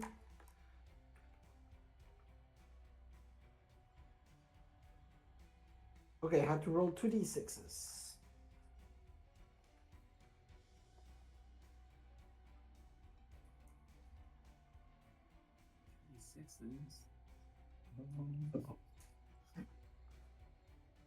So, as you hit this leader Terminator, you start seeing how the other kind of robotic justiciars, these robotic judges, start like malfunctioning one after the other and start like falling to their knees and falling apart. And all of these creatures, all of these robots start like malfunctioning at the same time. Basically, this one, which was kind of the most dangerous one, he had a really cool attack that he didn't get to use because he was vomiting. He basically malfunctions, gets broken, and all of them break at the same time. Hush! The statue, the rock statue that was next to you, stands up.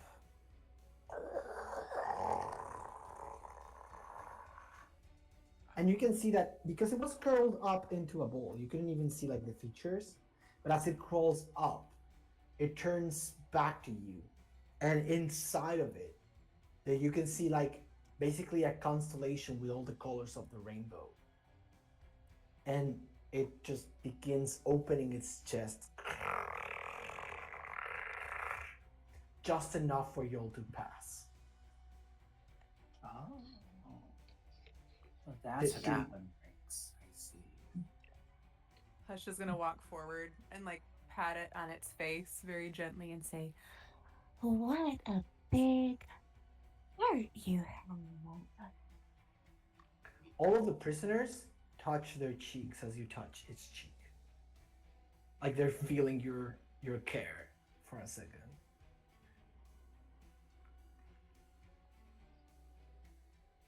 I will look to the prisoners and say, "Run wild. There is nothing to stop you but yourselves." And I enter the chest. Rick and Tiresias, you enter the chest. Yeah. I think I'm just shit talking the robots at this point. Like, they weren't even that tough. I'm still stumbling. I'm just still like going zigzag. My spell would have worked, I swear, guys. It would have been really That spell cool. would have killed them. That spell would have killed them all with one go. Would have been really cool. As Um, Tiresias comes forward, Hush is gonna pull out like a little vial out of like another side satchel and like takes like this water and like sprinkles it on their hands and then starts going like this, like Bring you back to earn life. and I'm gonna use my one life elixir that I have. It heals 6 HP Ooh. for you. you did this on the statue? No, I did it on Tiresias. That's good. You would have healed everybody 6 points of damage. Well, But it's I don't already think Hush was done. quite that smart. It's already done. Tiresias, you're healed. Everybody goes into the body of this statue, and you start falling once more. And with that, we are going to our 10-minute break, so you can all hydrate, get some nice couple of nice snacks, and we'll be back with more Mork Borg, Pride Edition, in a little bit. Woohoo! Begin your crimes.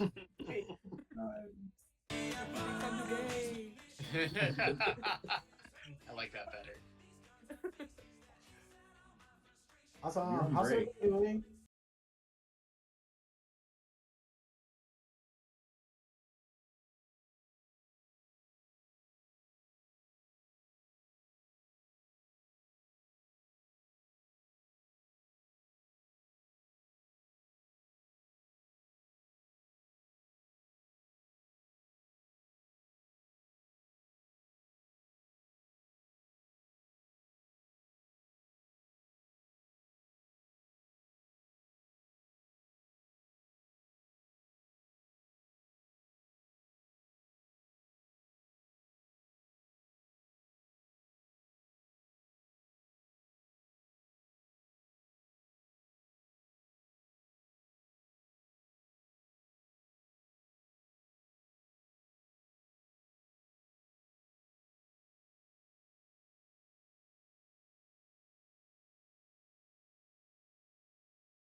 Hello and welcome back to Werk Borg, a Pride Putrid event.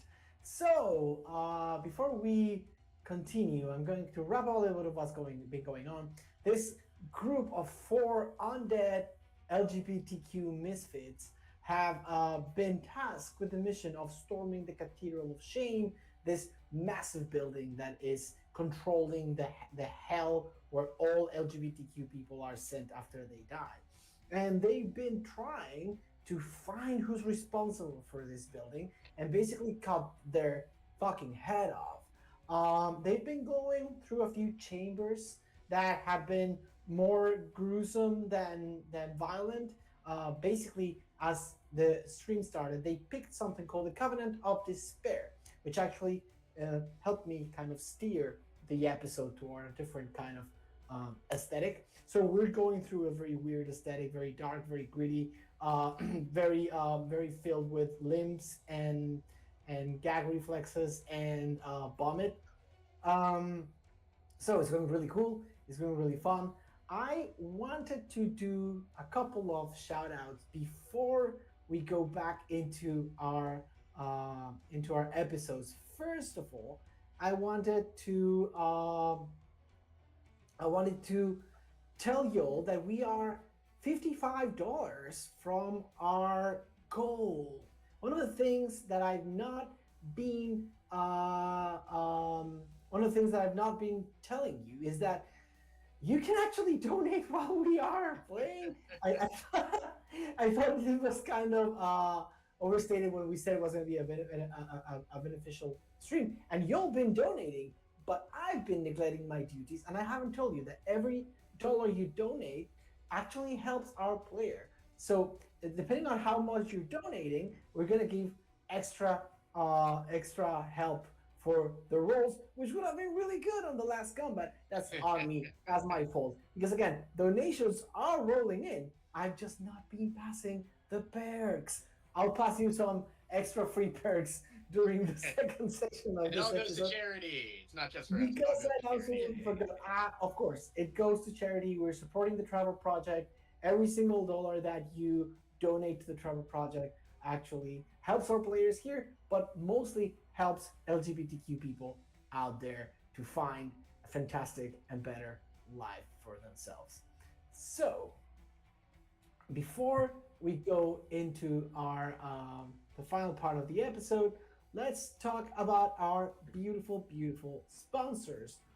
Wait a second. I'm so bad at this, Julian. We have many wonderful sponsors that make sure we can do what we do tonight. For example, Jen Firefly. you- We have Jen Firefly. yeah. Have you ever wanted a shirt with thing you like on it? You can check out Gem Firefly for all sorts of fun T-shirts of the TTRPG variety. And Homebrew Coffee. And homebrew coffee for delicious coffee that keep you energized. Exactly. And Greenleaf Geek. Greenleaf Geek, in case you want to roll some colorful dice. Fantastic. Eat some dice. Sign me up. What character is this now? I have no clue. This is just a random audience number. Thank you so much.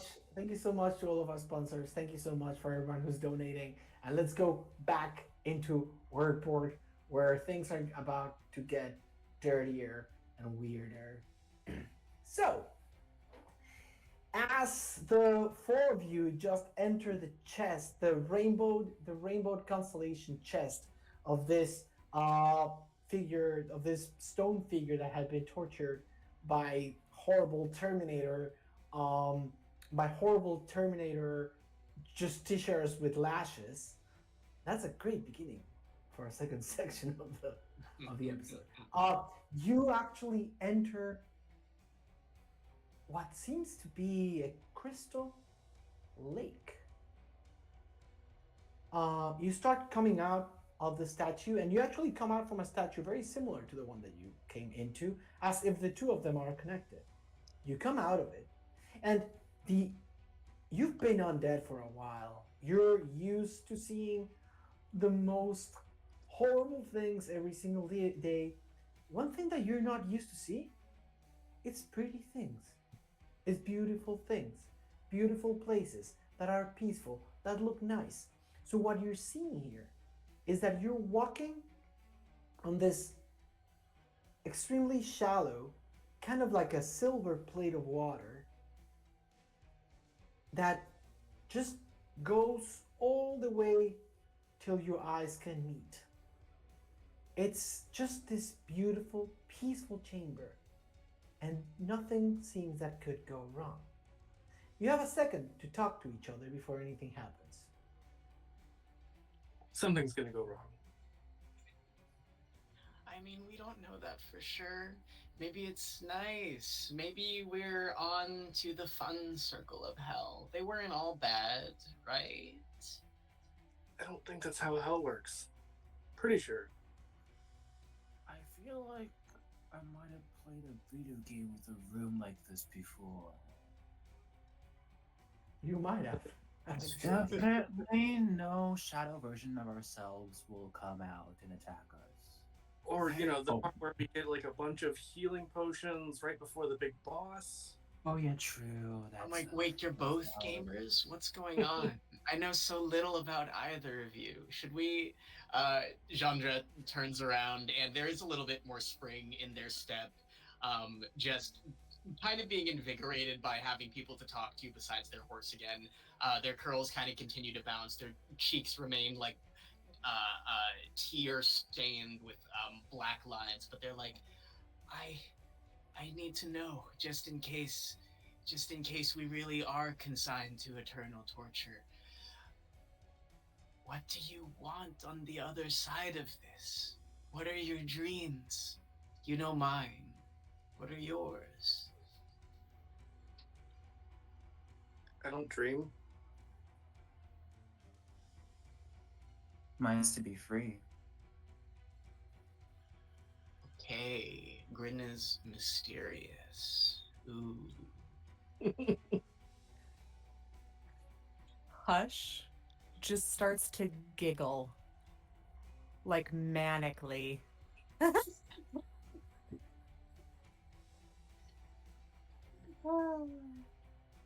Wow, you can just do that, huh? To go past. Well, hell is what we make it. And we can make it better. Yeah, hell is the friends you make along the way. You're right. I did hear that once. I think I captioned an Instagram photo with that before. Okay. It was fun because it was Halloween, and I was a sexy devil, and I had my hands around other friends. Now, it's not unlike that in some ways. Little did I know hell would not have quite as much Percocet.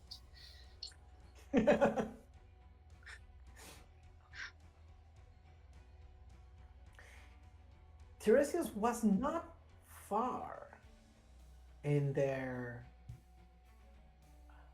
suggestion of the gamer room. When you'll start looking down, the reflection on the lake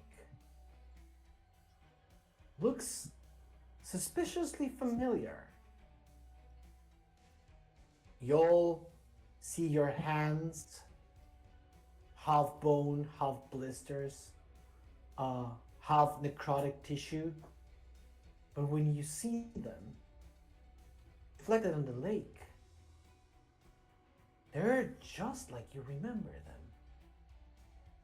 Clean, human, pristine.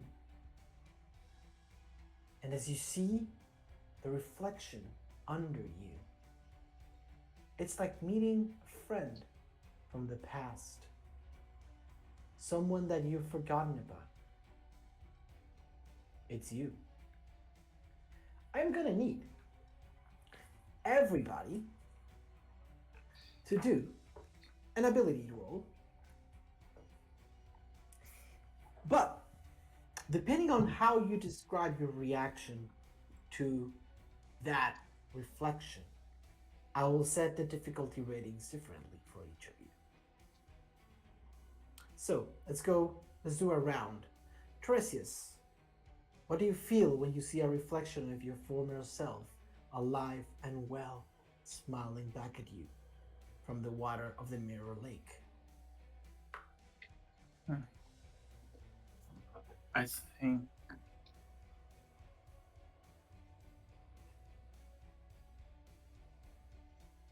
think about what I am now, mostly, and why my reflection is smiling at me particularly. Why does it accept the way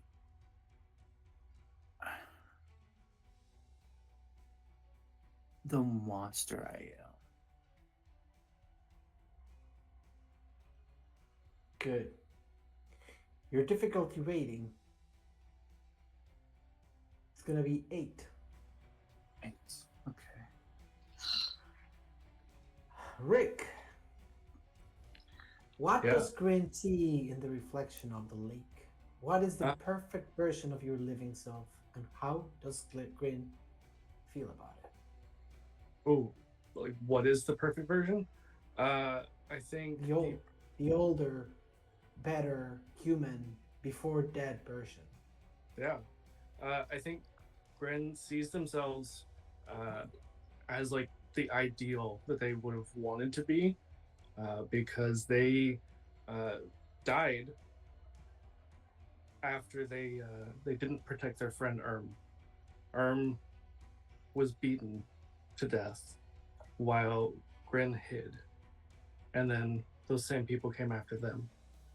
So I think they see themselves as someone who was willing to stand up and protect their friend and not be a coward and hide.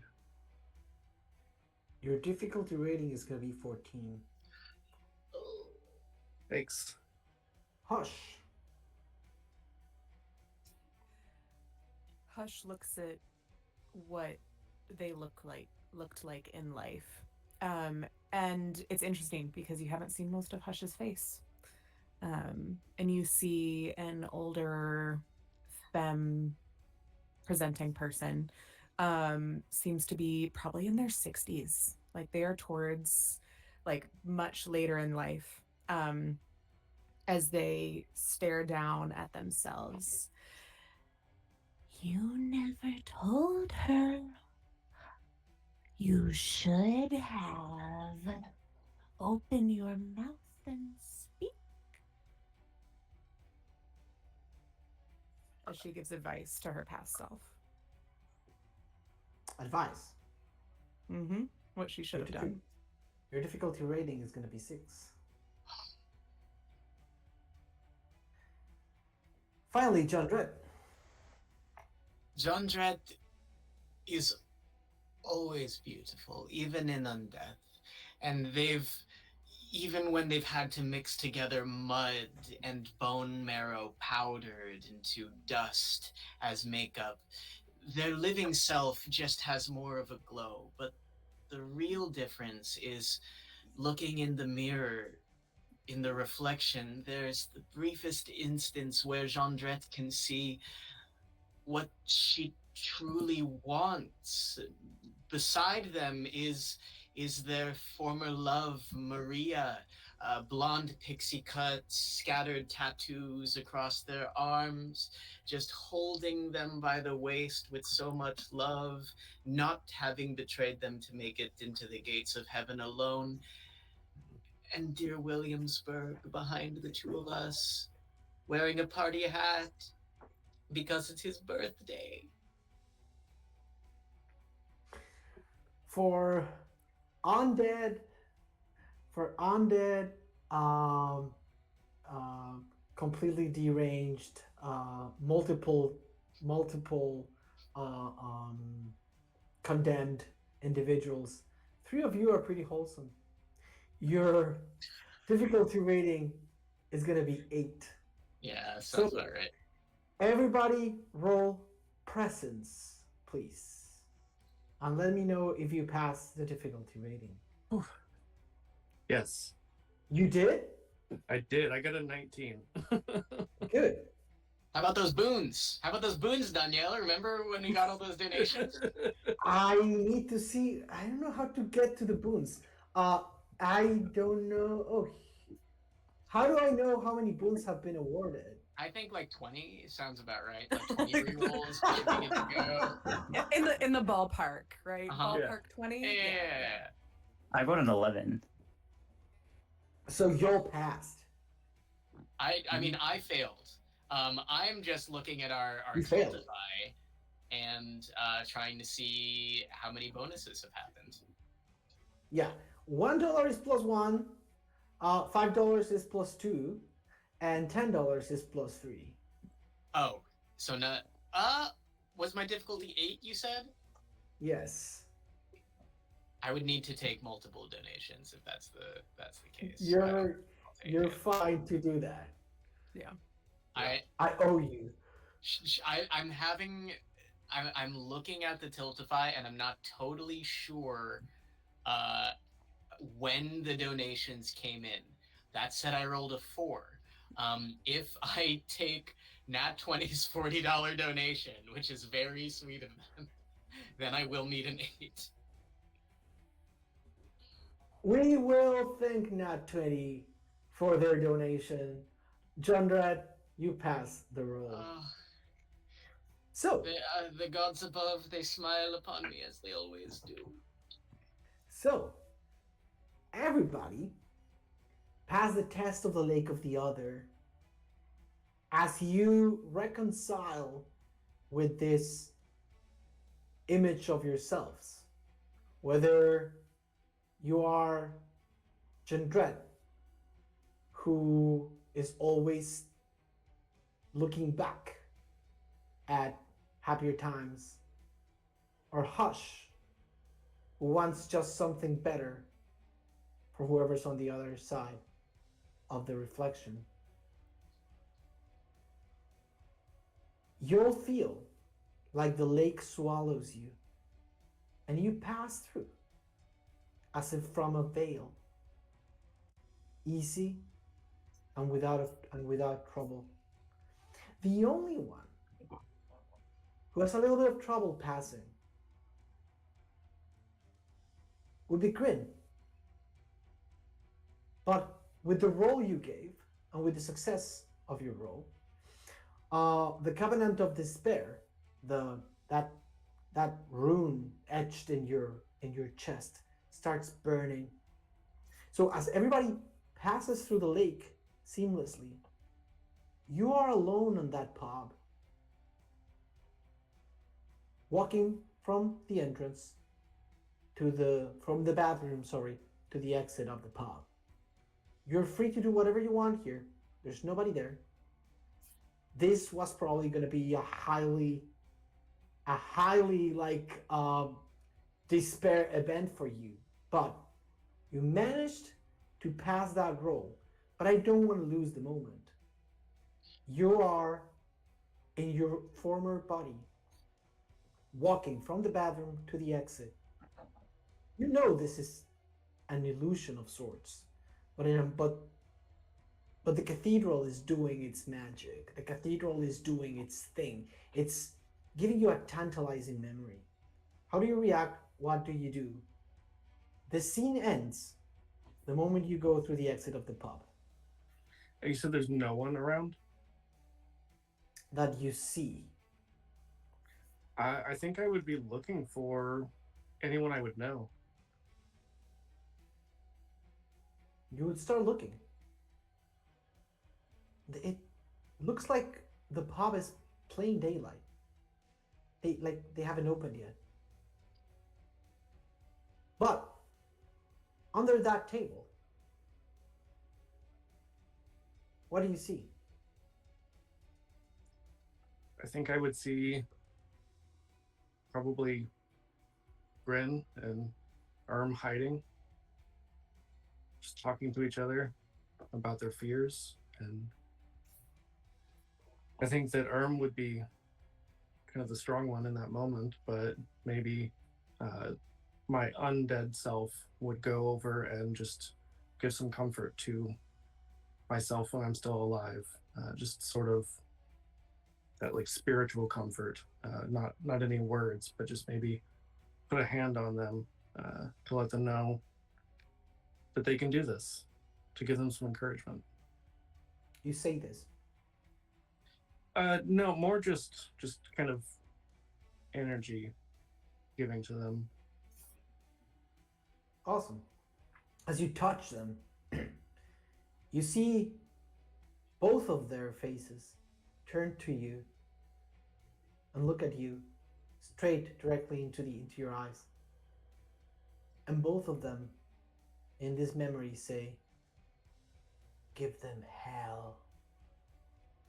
And the pub starts vanishing and starts melting.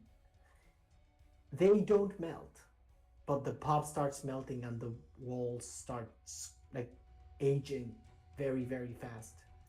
The moment that you see the entire pub kind of like, imagine that 500 years are passing in the blink of a second, but they remain. You can see the end of the world, the ashes, the sun being consumed by itself, exploding into a supernova, but they remain.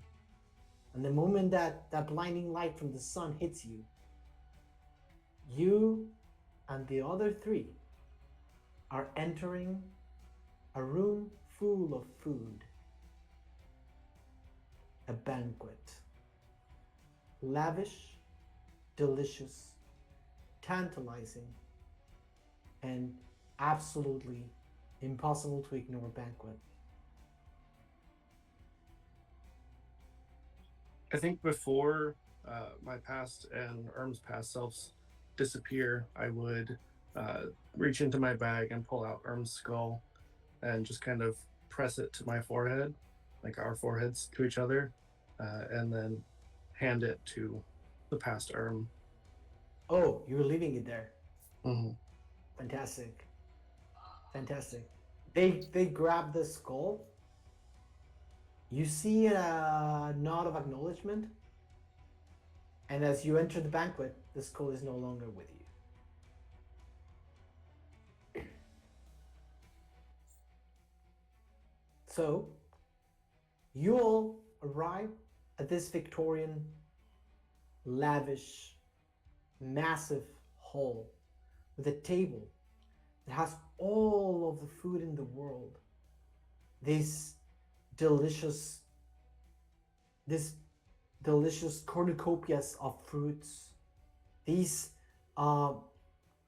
plates of freshly juicy, tender meat, these mountains of vegetables that just ooze with morning dew. It's like the best food in the world has been put out there for you. And you're all entering this room.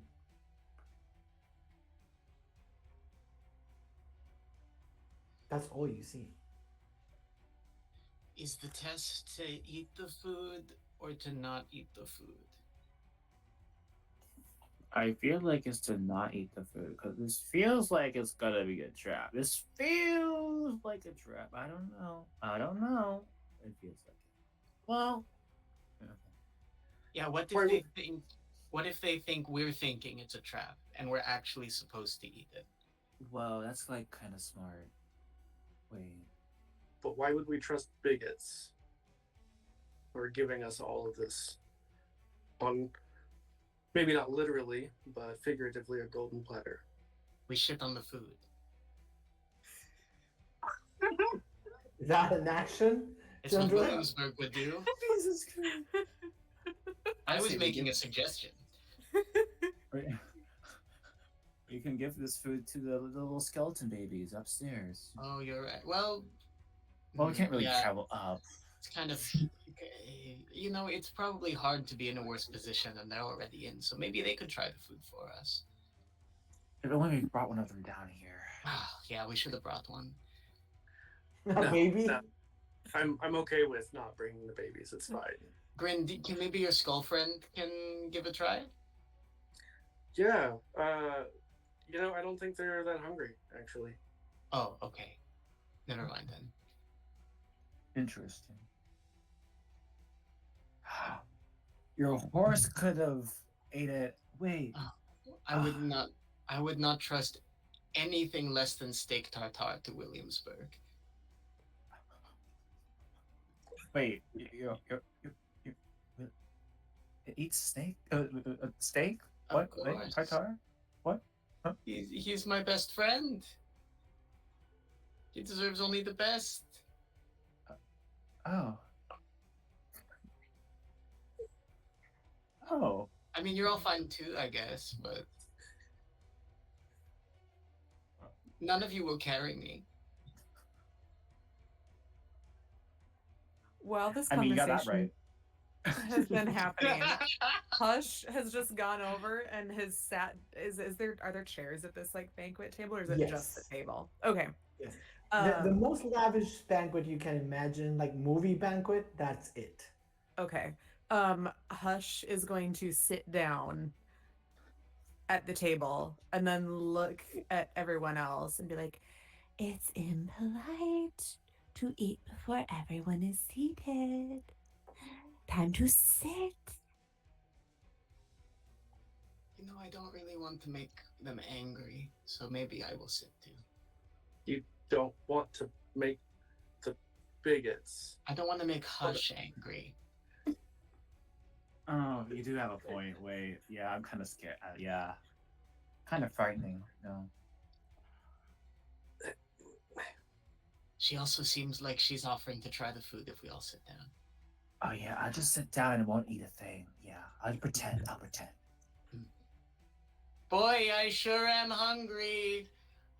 Whoa! Can't wait. Food to consume while we're undead. Wow. Wow. Food that we don't need to survive. Well, maybe. Well, sometimes we do. You know what I mean. It's complicated. The rules are ill-defined. So you Hush sit is down. going to, yeah, and then Hush is going to plate up food on everyone's plates. Oh. The moment you touch the food, the moment your fingers touch the first piece of food, absolutely nothing happens. You start plating everything in place. You rat. Must. Food for everyone. Everyone eats. Because there's so much, you must share. Share the food. Of course. Bon I'm appetit. used to sharing. Is there?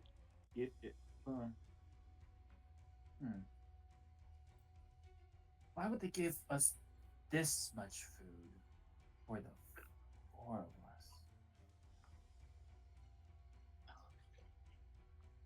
Maybe they're trying to make up for lost time.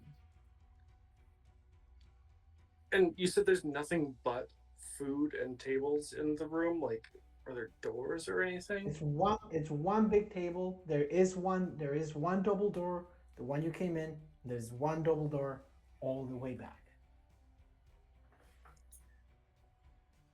Well, I'm pretty resolute in making sure that we are all very cautious about this because everything has been trying to kill us. So I am going to approach things with absolute. Is that a white claw? Hush. You said everyone eats. But there are only 4 of us here, and there's so many seats. Why don't we see if there's anyone else through the door? Maybe that's Yes. Yes, good. Dinner time. As Hush calls Be- out. Before I answer, Hush, John Dredd, you did consume. Yeah, I think these events happened in tandem for sure. You absolutely grabbed a piece of food and gulped it down. Well, I grabbed a white claw. a white claw. Absolutely nothing happens. It's delicious. Oh, Okay. I love the black cherry. It reminds me of the period after college, because I am a young 24 and will be forever a small blessing.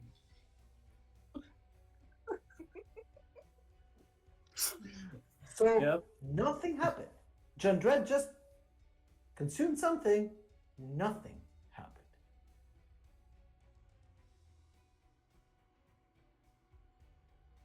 Did anyone respond to me calling out that it's dinner time? Oh, good. Let's do a presence ability check, please. Ooh. Okay. That's a 12. A 12. Yeah. I would say that you did not see any reaction coming from anywhere. Okay. I think Gren would go towards the far doors and see if they open. When you open the doors, you hear a voice. When you try to open the doors, they're locked. You open, you hear a voice that says, "Not without your supper. You can leave without eating your supper." Did anyone else hear that, or No, am I just lo- you. Okay, I'm just losing it. Cool, because I look and see that no one else seems to have reacted to the voice. John Dredd. Mm-hmm. Oh no. Okay, phew.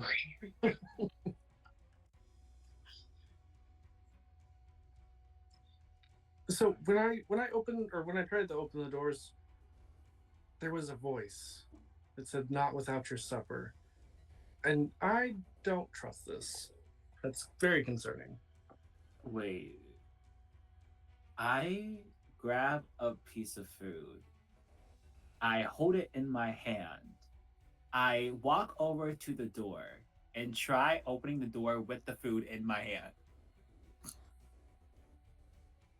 Do a presence roll, please. Okay. Okay. I went nowhere. 17! You touch the door, and the knob turns. Does it open? It does. Whoa. Whoa. Guys, I think I cracked the code.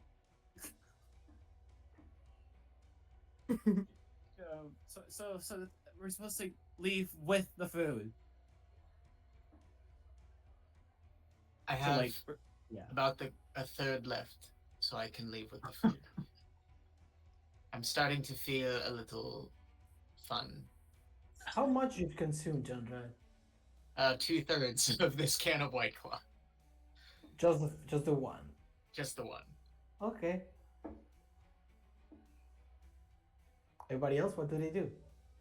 Hush is gonna grab like the biggest hunk of like crusty bread, like the good kind where like when you like crunch it, it really crunches. Like, yes, good. The noisiest food. Carries it with. Ratatouille. Gren is just gonna grab a single grape. Good. And your intention is to leave the room with food in your hands. Yeah. Also, it frightens me every time you say "good" like that. And you shouldn't be frightened, because John Dredd needs to make an 18. I mean, pretty good chance, right? An 10% 18 difficulty check. 10% chance of success. It's pretty Yes. I got Oh an my 8. God. I got exactly an 18. good. Wait, No hold shit. on. It was me that was rolling, right? John That's Dredd, right. yeah. Yeah. Tiresias I thought it did was- it, I'm but it's I'm not the gonna help one. you. I'm the one who drank the devil's nectar. And Mhm. good news. It's 12. Before, as the rest of you start leaving the room, someone is not coming with. Someone is actually holding 5 caramel macaroons in their right hand, eating one after the other, and that someone is called John Dredd. How the fuck did these get here? John Dredd, Hmm? as you gulp the 5th macaroon, miraculously, magically, on your other hand, is John Dredd a vegetarian? No. A, Wouldn't it be amazing if she was and then fed the horse steak tartare? a big turkey leg, dripping with grease, tender, and you basically bite it without thinking. Okay, so I'm starting to realize you don't eat the food. The rest of y'all are on the door. And as this happens, the room starts moving with Jundred fast away from you. Jundred can't control how much food they're putting in their mouth. It's just a feast of gluttony.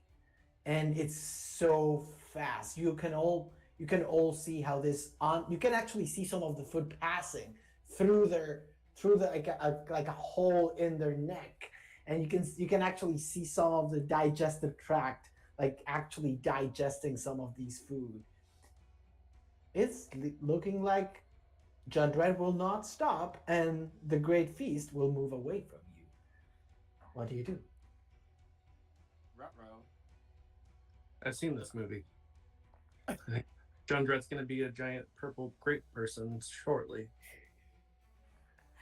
Jundred, you're training Jundred. My true form. Jundred, you want followers? Come on, come follow. I do want followers. Did you know those mukbang videos get millions upon millions of views? Yes, but what And is that's and as you say that, Jundred, the walls around you start palpitating and falling. Around you, you see your Instagram feed.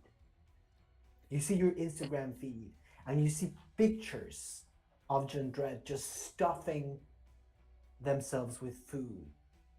And you start seeing all of these profiles commenting on your body, the way you look, the way you've become, what happened to you.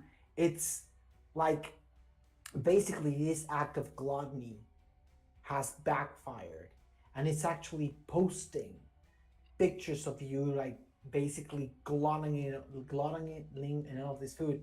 The problem is that most of the people that follow you were all happy advocates. They were all super nice. They were the best people in the world. But now that you don't look the way they like, or that you don't act the way they like, they're being nasty at you. And you keep eating. And you'll see the walls falling, and you start seeing pictures of Jundred all around the room. This Victorian, beautiful room is starting to become into a wall of screens, just showing the worst moments of the life of this poor influencer. And every single times they were judged because they were or were not what society was thinking. They could have been out there and about, but at the same time they were always being judged. And this is only and how I would give you back all agency. What would be going through your head?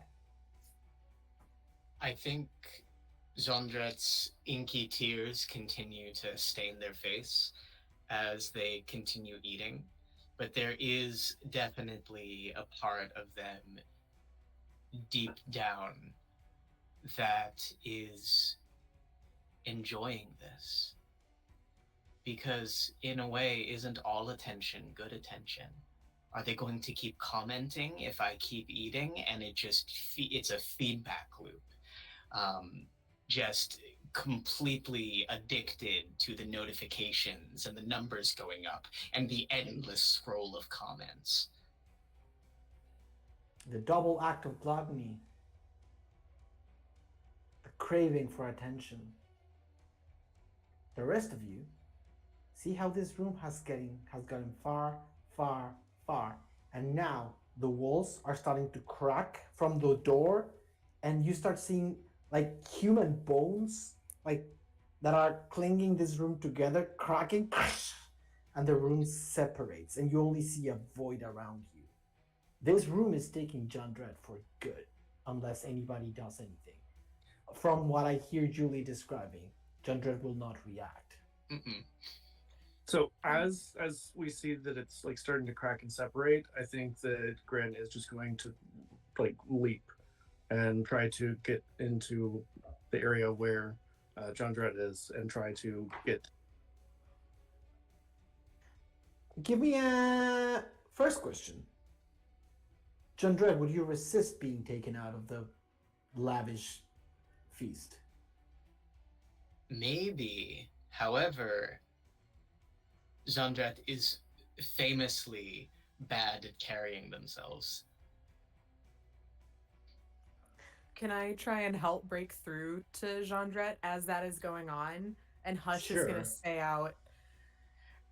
Jandret, think of Williamsburg. At the word Shock them out of their stupor, so to speak. At the word Williamsburg, Jandret's pupils dilate, and they're like, Williamsburg? And I think for a moment is briefly shocked out of it. Good. And then say, Cool. Williamsburg on the other side of the door, right here. It's not on the rules. It's not on the rules, but I would D&D this. I would say, Grin, you only have to pass a difficulty rating of 8 to take John Dredd out of this situation. It's going to be strength or agility, your choice, depending on your description. So this may or may not help me, but my thought is that I've seen at least a little bit of Williamsburg talking to Jean Dredd, and I think that I want to pretend to be them and offer to carry them.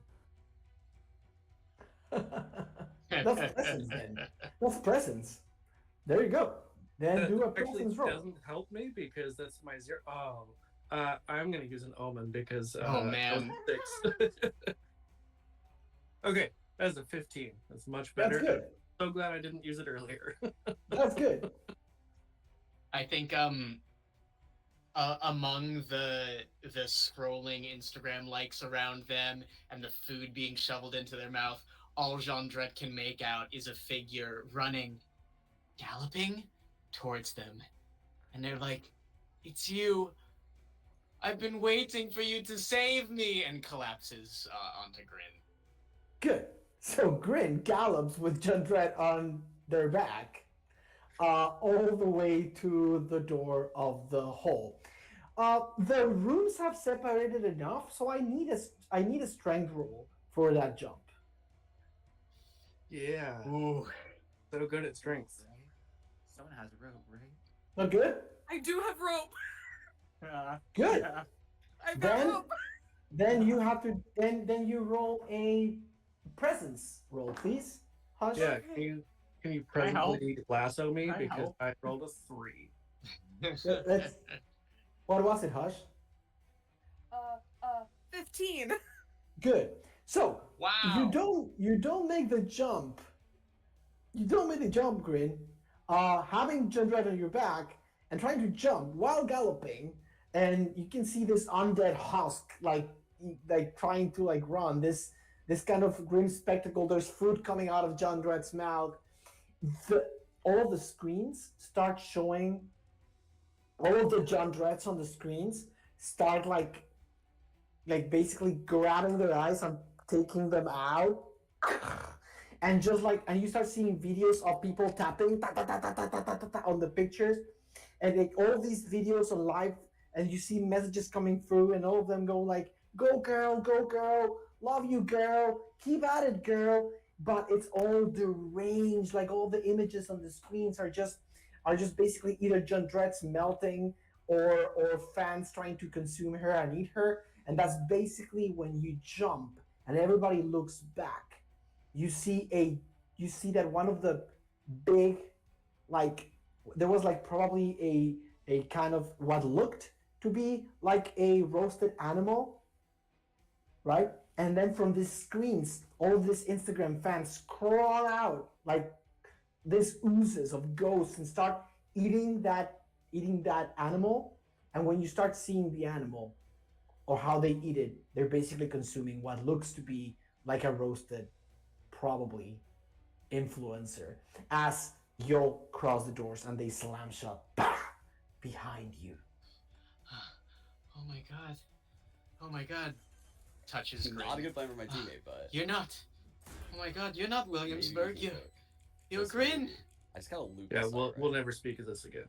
I need to bait Okay. the fuck out of me. No, you're not getting away that easily. Williamsburg was bought for me by my parents, and that's why he loved me so much. No one, almost nothing I have, I, you saved me because I'm me. Grin, you're an angel in this wretched place. Immediately you hear from somewhere behind you. I twirl. You twirl. And as John Dredd twirls, everybody hears this. How do you say in English? Neighing? Neighing. Neighing. There you go. This neighing, and all of you turn. And what you see is a chamber with 4 chairs. Next to one chair is a very regal standing Williamsburg. Next to another chair is a very dear and loved friend. Next to another chair, it's all like a group of friends ready to play all of the games. And next to another chair, it's this gown, this beautiful gown in front, and in front of it, it's a microphone. It's this kind of gown, the gown of a singer, the gown of a chanteuse, the gown of someone who can just sing their voice out. And now you start seeing that these 4 chairs, these 4 thrones, are surrounded by hundreds of others. In every single one of the chairs, there's another undead seating, and they all, as they see you go through the doors of the grand hall, they all start clapping and start saying, "You made it! You made it! Congratulations!" Most of these undead don't look bad at all. So yeah, they look putrid and rotten and old, but they all look extremely happy. One of them walks towards you and looks at you and says, "Welcome to the well-guarded secret of the Cathedral of Pleasure. You did it. You passed.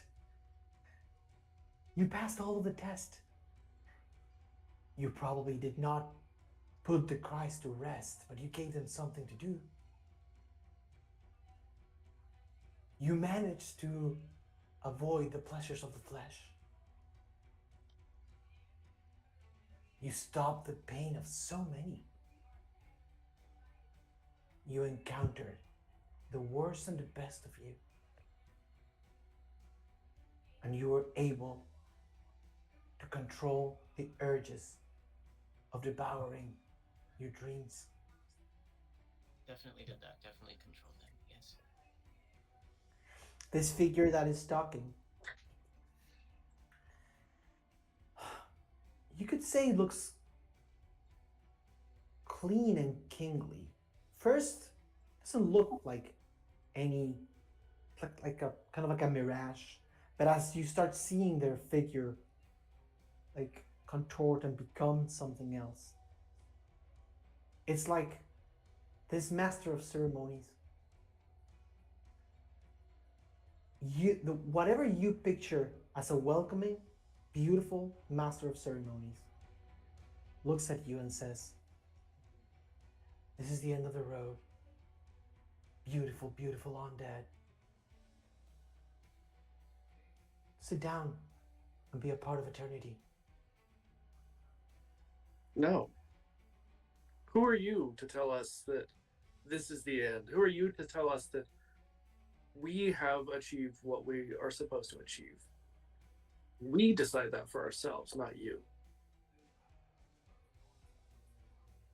He touches your cheek and goes, immediately you feel the warmth and something akin to love with the touch.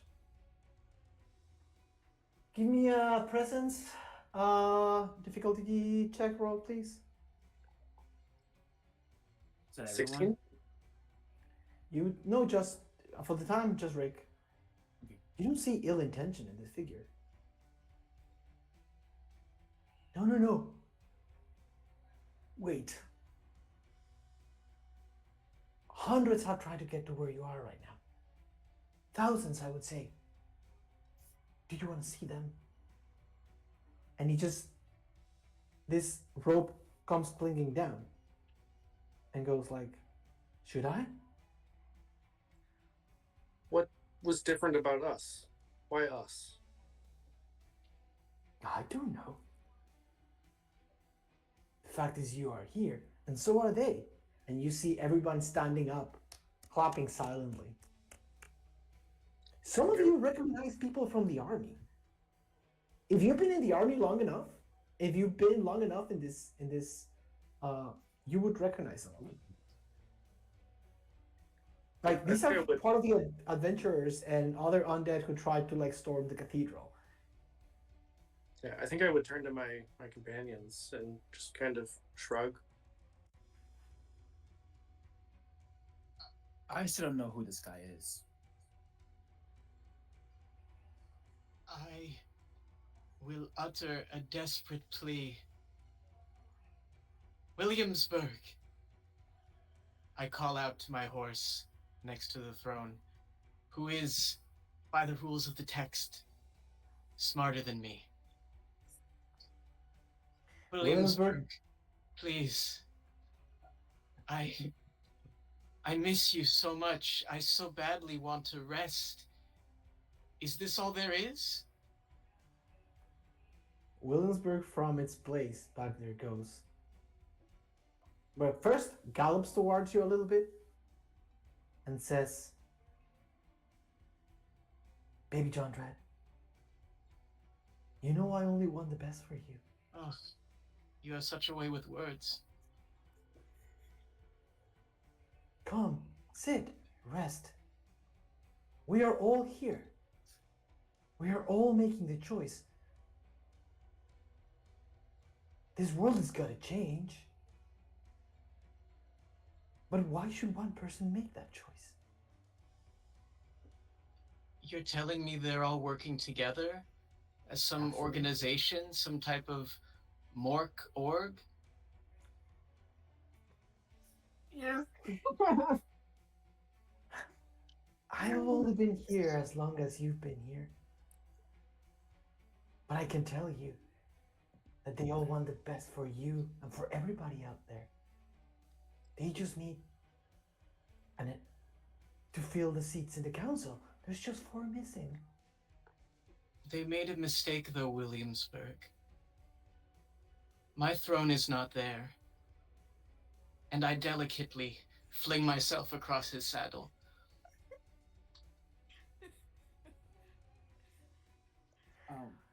Give me a presence roll. And if I convince Williamsburg to help, which I don't know if that conversation qualifies, I do get a +2 to this. Good. He is, by text, smarter than me. That's a 14. Okay. As you start saddling up, it clicks. Williamsburg is your throne. Why is there a throne there?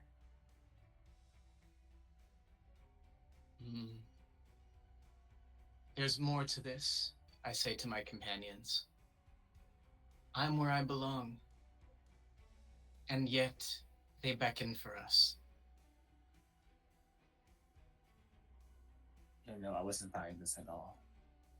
I thought we were supposed to kill this guy. You say you want to kill the guy? I said, no, I said, I thought we were supposed to kill this guy. I said that I communicated that to everyone else. The master of ceremonies said, which guy? Whoever's on the throne, right? We have to claim it, right? Everybody's on the throne. Everybody's on the throne. Look, you made it. These are the thrones. Then why do we need to claim it? If everyone is on the throne, we're not needed. Everyone is needed. If it's everyone, then why just the four of us? What of the others? What of the countless others? More will come. They can have a chair. What do you mean more will come? The same way you came from. I do not wish to sit upon a throne in this cathedral. I wish to tear it down. This whole establishment That's basically what I was going for too, yeah. needs to fall. Jindred? Flynn? Grin? Yeah, I mean that's basically what I was saying to begin with, just in more words. That I don't think that this is our destination. I don't think this is our destiny to be on these thrones. The master of ceremonies looks at the four of you and says, it's so fucking tiring when they resist. And he just grabs his face and rips it apart, and you see this skull. His entire attire starts becoming into a cape, a black cape, made of black ooze. This ooze made of kind of petrol, and it smells putrid, but at the same time it smells sexual, but at the same time it smells rotten. It starts surrounding him, and all of his clothes start like dripping kind of this black blood from the crevices in his eyes. He starts dripping black blood, and now you see where you are. You are in the actual throne of pride. You are in that place. This is the final room of the cathedral. This so like all of the chairs start like disintegrating, and all of the undead who were very happily in their thrones, you start seeing how all of them were hanging from nooses, and all of the nooses go up and just spirits, hundreds of undead all the way up, and their bodies still hang there from the top of the ceiling. They're undead, they're alive, just hanging and in pain. And this thing just starts like crawling up in the middle of the room and just towering over you. And he starts looking more like a priest. His entire skull starts becoming having like this kind of pope type of hat, but it's actually made of black bone, and this inverted symbol, like this kind of slanted destroy cross goes down. You've seen it. It's on the promo. It's on the promo. It's on the promo, and it's on the. You're seeing it right now on the stream. It's basically this horrible skull priest, but he's much more bigger than you see. He opens his gown, and from his gown, this 100 of individuals without a face that look like basically his playthings come out of him and start hugging him. They're not naked, but they're not clothed. They're just like mannequins. So you see this hundreds of mannequins like just like grabbing around this priest and just like hugging him and clinging to him. So you see these fleshy mannequins on the bottom of this creature just towering up upon you, and two black like shadow arms appear in front of you. I'm gonna need initiative. Ooh. How do we roll for that again? D6 plus agility. Okay. Yes. 3. 5. 4. 6. Ooh. Hell yeah. Good. So, please give me initiative.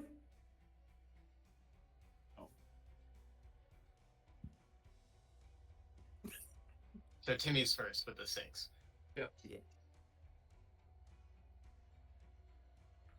It's Timmie, or excuse me, it's Tiresias, and then it's Grin, and then it's Hush, and then it's Jumdret.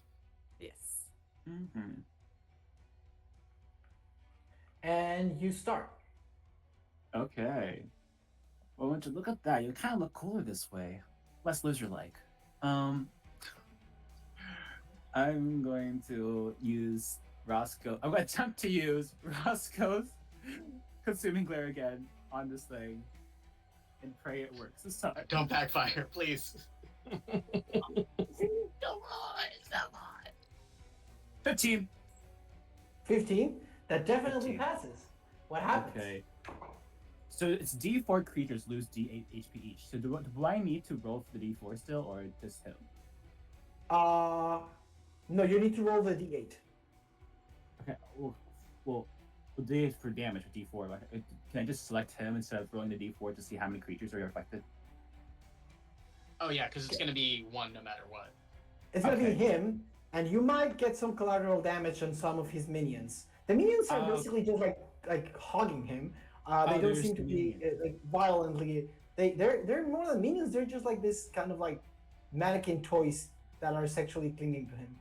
Gotcha. I thought it was just like a part of him. That's 3 damage each. Okay. I just like my eyes start glowing. Actually, how many creatures you said? Oh, I forgot to actually roll the D4. Wait. Give me a second. Oh, 4. 4 creatures. Okay, so, so first things first, you see how 3 of these mannequins just disintegrate immediately. They're fleshy.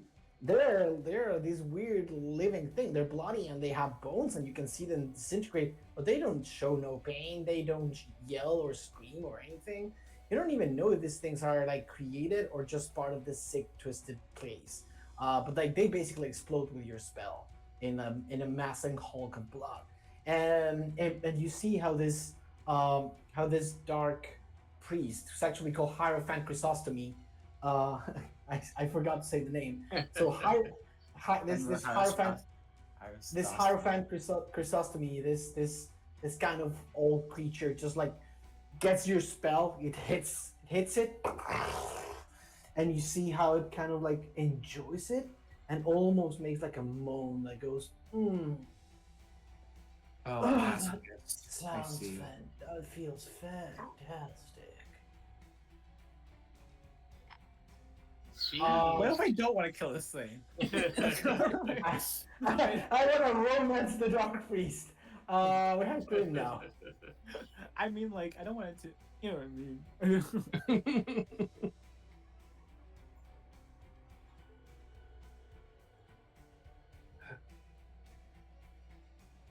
Yeah.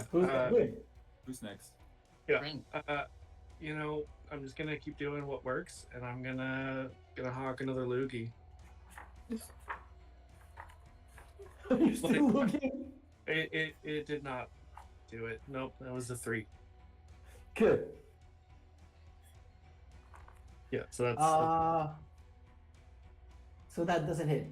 Hush.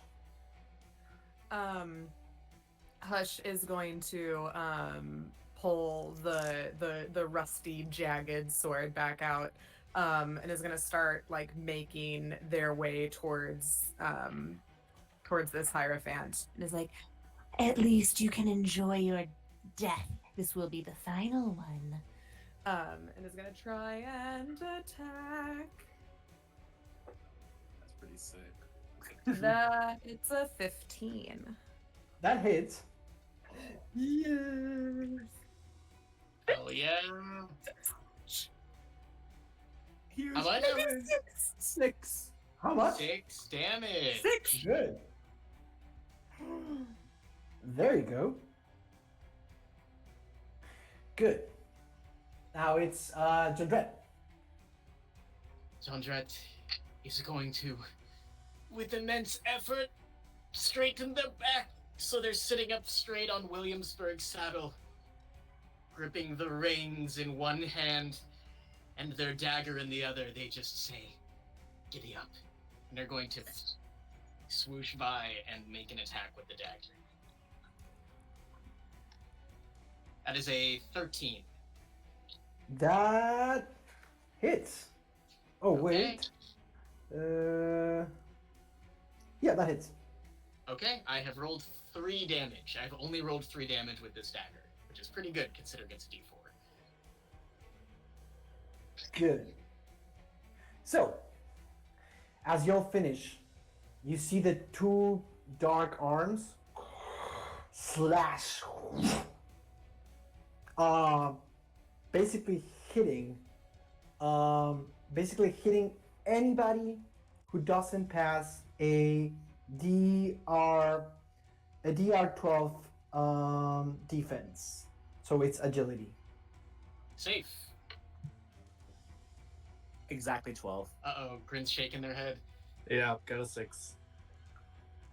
Exactly 12. Winning. Come on, Grin! No, I got a 6. I'm fucked. So, basically it's 2 points of damage. Everybody who got hit by this, A massive 9, so huh? I'm totally fine. Nothing bad is happening. Good. So that's 2 points of damage for everybody it hits, and it does a second attack with the second claw. The second claw just hits one person, but it's a little bit tougher. Who it's gonna hit? Someone who didn't get the first shot. So Jandret, you didn't get it, right? I did not. Okay, so please do a defense check. The check is 12. That hits, it's a 3. Okay. My light armor will reduce this attack by 1. That's good because this was 6 points of damage. I mean, I'm down anyway, because I have 4 HP. Okay. So you see how this second arm, the first arm was like more like a claw, and it slashed all through all of you. The second arm is more like a fist, and it just basically knocks you off your horse. And as it knocks off the horse, it reminds you that your horse is still out there in the wasteland. This second horse that you were riding is just part of the whole illusion. So it basically punches through the horse and dismembers it, exploding it, and just goes through your legs, also like breaking them, and you fall on the floor. And you roll 3 or 4 feet, rolling, unconscious, and then it's Tiresias' turn. Oh. Okay. Well, that happened. I'm going to just. Oh, Is it possible for me to chuck this bottle of poison at it? You can try. I can try. It has 2 doses, so it'll be 2 double, not double, but you know what I mean. What do I roll for this? You roll. It's range, so it's another DR12 presence. Okay. 10. No. Does it hit? Do we still have any of our buffs? I think we do. I think we got a we got a $20 donation from what Justin sent me just a quiet little back. So yes, there is +3 somewhere in there. Oh my god. I can get it. If I get it, if it's a 13, does it hit it? Does it hit if it's a 13? 13 does it, right? 13 does it. Because it was D12 or DR12. So I get to roll a D10 twice because it's 2 doses, right? Damn. Yeah. Okay. Let me. On 10 and 10. Come on. An 8 on the first one. Okay. 4 on the second one. Decent. Good. Very nice. That's damage. Yep. Good. I gotta grab that poison bottle. So you hit it with the poison, and you start seeing how it gets completely like battered by your poison. It doesn't get poisoned by per se, but it does get a lot of damage. You see how it's regal like this massive beautiful, like, because it's actually a very beautiful religious gown, but it's, yeah, this guy's a motherfucker. But yeah, like you start seeing that it starts like disintegrating, and inside you see a human body, massive human body, almost translucent, and you see all the organs still intact, boom, boom, boom, boom, and a heart pounding, boom, boom, boom, boom, and you see like all the innards, like it just doesn't have the skin, but everything else is there and working, boom, boom, and you see like the horrible body of this thing, and it just grabs with one of its arms and covers its entire body again. That was toxic, but Brittany Lances. Sorry. That was your turn. I had to make a. It's Pride Week, of course. Good. Yeah. I am going to attack with my sling, but I am definitely not going to hit because I got a 2. There you go. You do not hit. Grin has been very, very effective in combat. Super effective. I mean, genuinely, you paralyzed a whole room with disgust. That was pretty useful that one time. I'm a one trick.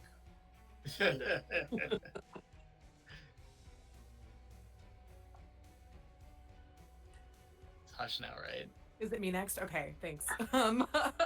Hush is gonna go forward and is gonna try and stab with the sword towards where that like second body was inside the big motherfucker. He's gonna try and go for that. It's not gonna hit. That's a 3. I'm gonna use what because I am a heretical priest. I have a number of omens, so I'm gonna use another omen to re-roll. Let's go. That's a 5. So Okay. It doesn't hit. It doesn't wasn't hit. meant to be. And it's the priest's turn. This Hierophant swirls around like a shadow and goes all the way behind y'all. And again, from the floor up, grabs his like slashing arm and like just nails it on the floor and starts slashing through the floor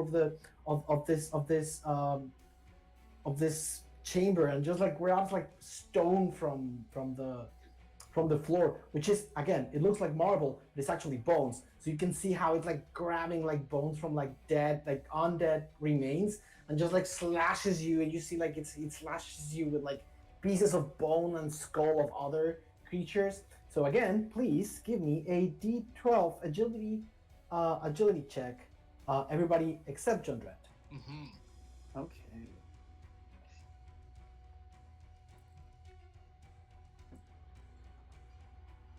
Oh wait, I get a. Well, it's still 4. That's a 4. I also got a 4. I got a 5. So Okay. not much So better.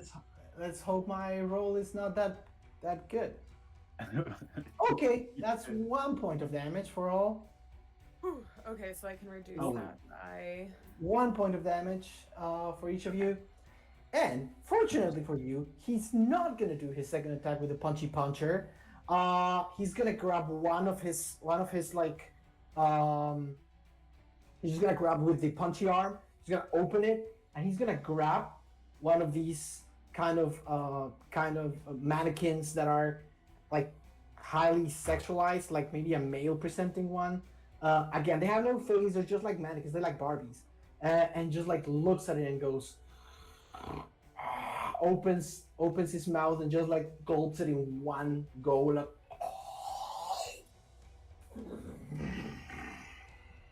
and you can see he doesn't even like masticate it; just like gulps it, and he replenishes 5 points of wait, no, I'm gonna roll.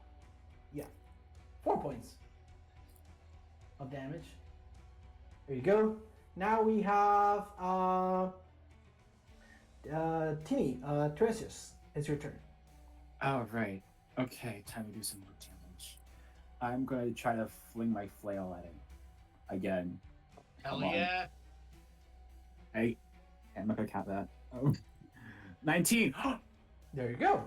Let's go. DA, please be good, DA. Come on, be good to me. That's 3 damage. Okay, that's not bad. That's not bad. 3 damage? Yep. Okay. With what did you hit him with? A flail. Okay. You flame and you get him. You get him good. Next. Okay, I have a question. Yes. Would I feel like if I used my sling and slung my silver crucifix that would be effective in any kind of way? Like, yes, he's a religious figure, but obviously a very twisted one in hell.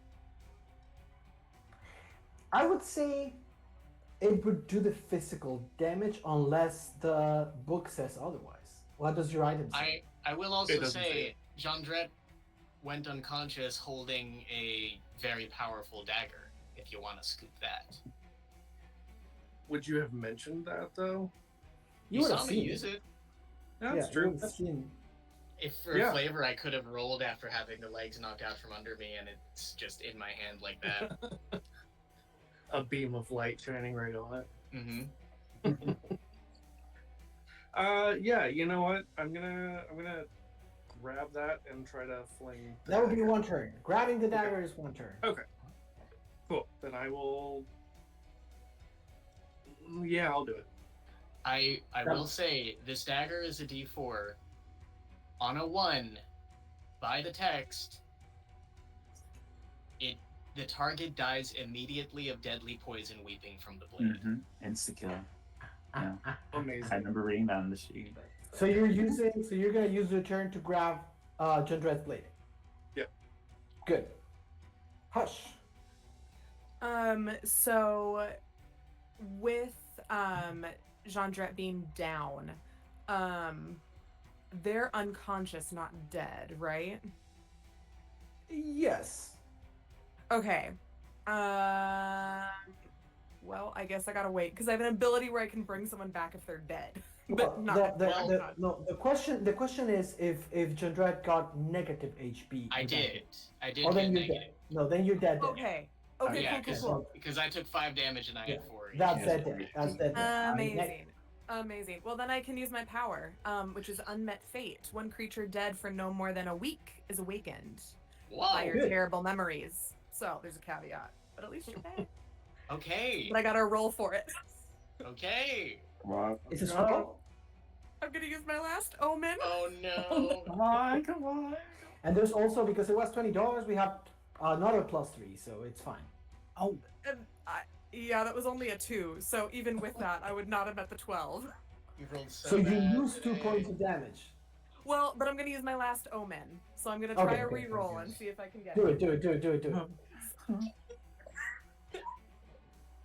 Okay. 17. Okay, so That passes. yeah. That passes. Yeah.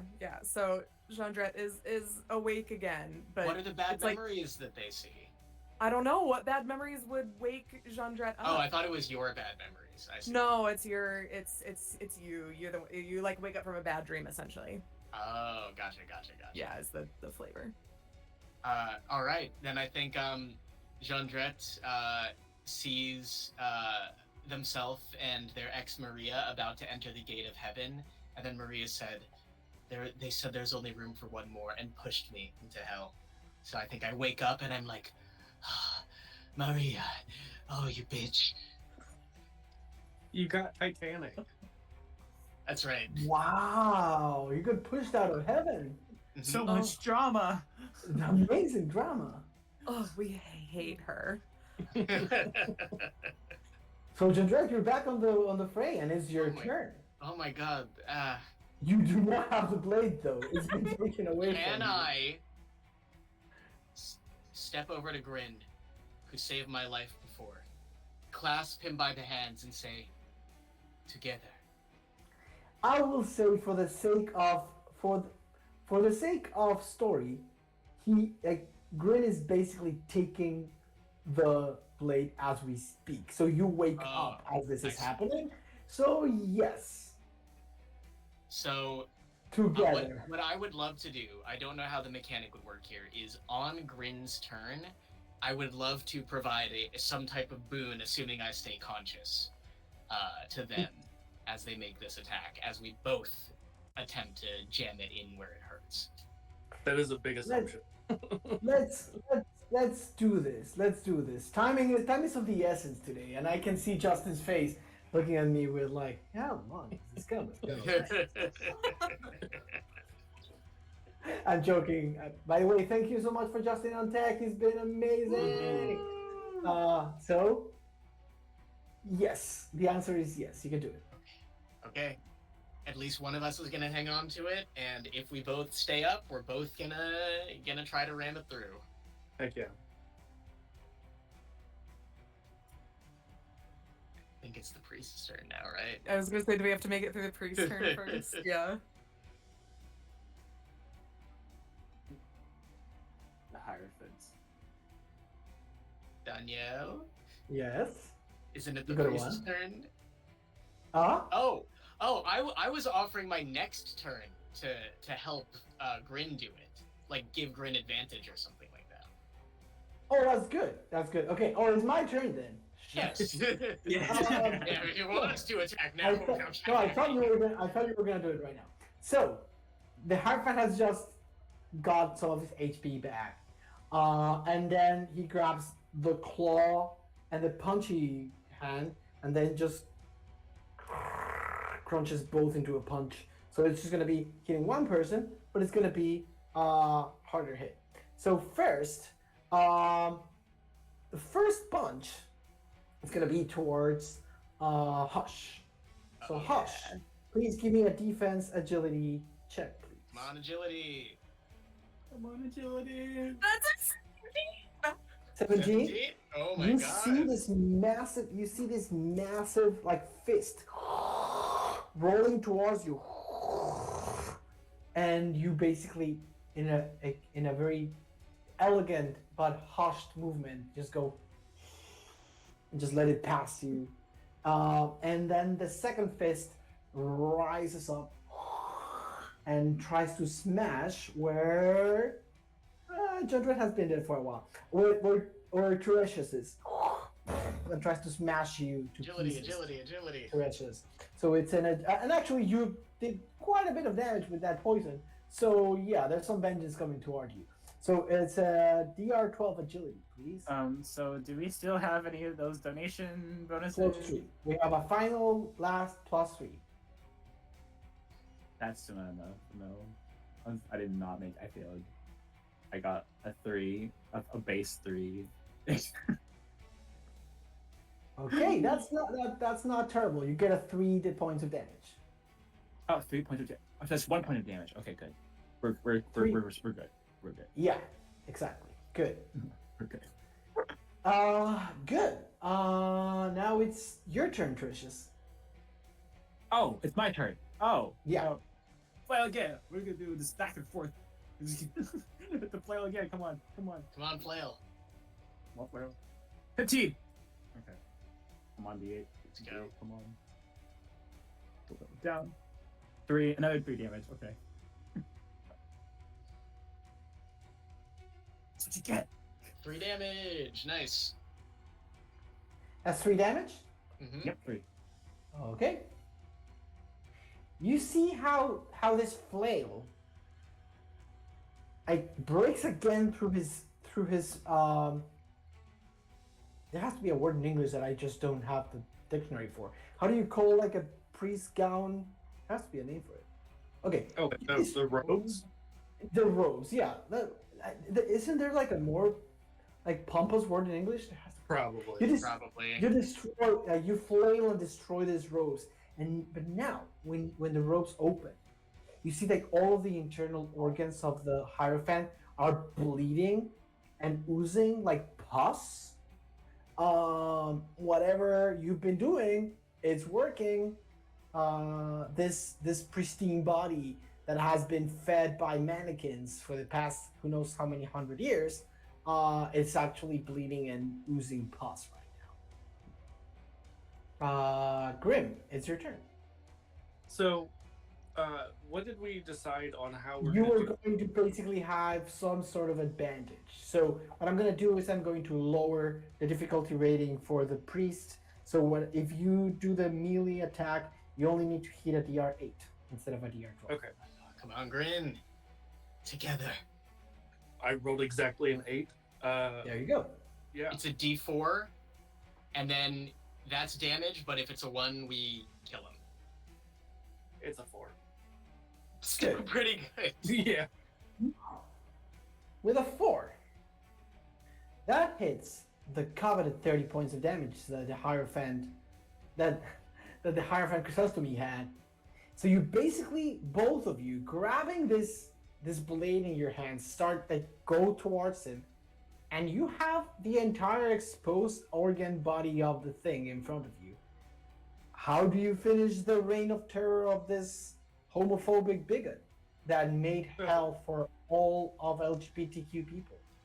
So I have one thing that I want to do, and then I will pass it to John Dredd. As we stab into this priest, I want to spit right in his face with my disgusting spit, and then the rest is you.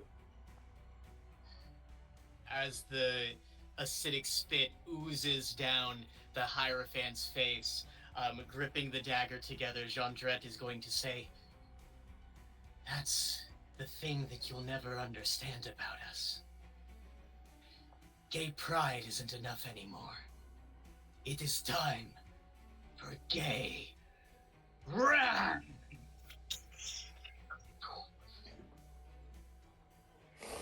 You carve through the organs of this thing, and with the spit, as you open the organs, the insides of the stomach vomit out, so there's more vomit involved. And you see how this horrible Hierophant priest figure just explode from the inside out in a sea of vomit. And as you see its face, its almost broken face, turn up, you start seeing all of its organs kind of clump up and turn different colors, and then start going up all through his throat, and you see his skull start breaking from the jaw and from his eyes.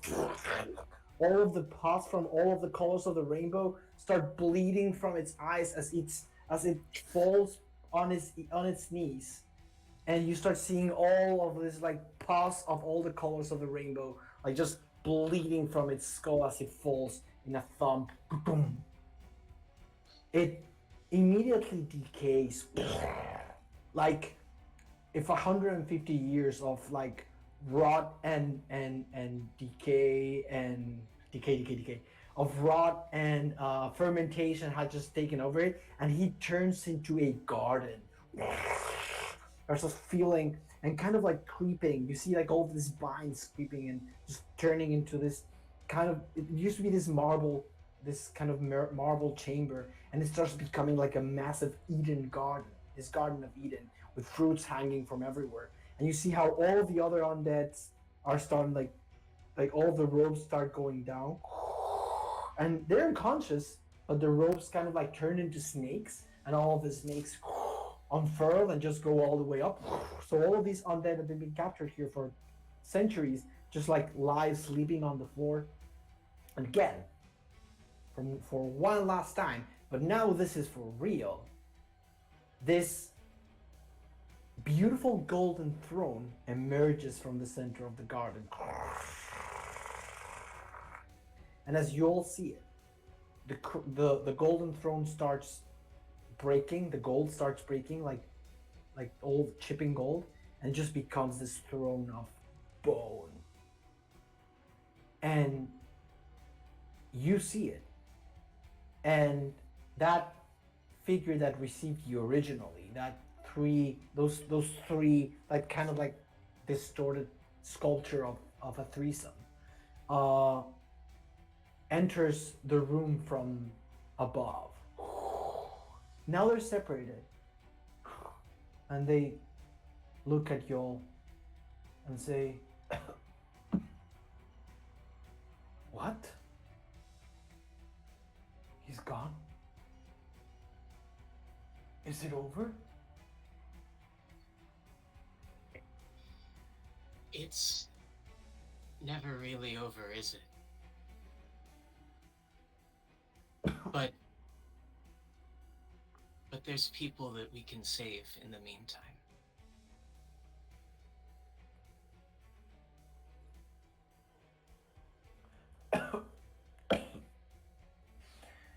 The second person looks at the rest of you and goes, the cathedral needs guidance, and turns to the one throne. This entire underworld is depending on the life of whoever is there. And as they say it, you start feeling like reality shift for a second. This Hierophant was part of, he kind of represented, there was this metaphor of all of these leaders of control who've created this hell for everyone. But now without them in the seat, somebody has to create this hell, or else it will disappear. The choice now lies on the four of you. Only one can sit on the throne, or you can all choose to neglect it. Whoever sits on the throne gets to invent the new version of hell. If you all choose to neglect it, you will destroy this place, so nobody ever falls in it again. But in the meantime, may be free, but also make all those souls disappear into the void. That is the final choice of the Cathedral of Pride.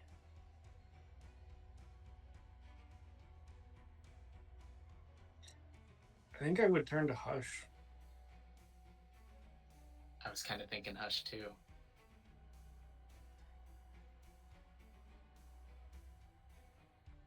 I'm indifferent. Hush starts to walk forward towards the throne. And before sitting, turns back to everyone. They condemned us here. Let's make it our kingdom.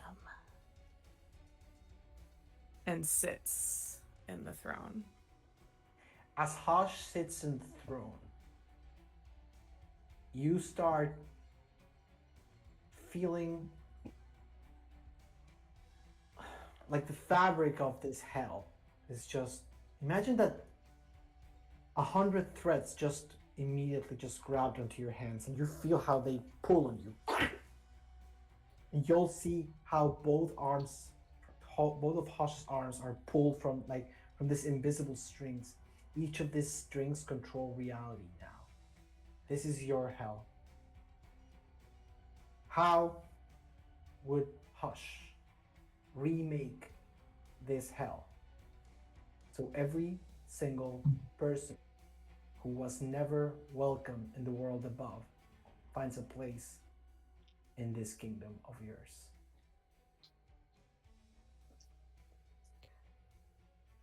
I think to reclaim what had been taken from them, Hush would take it back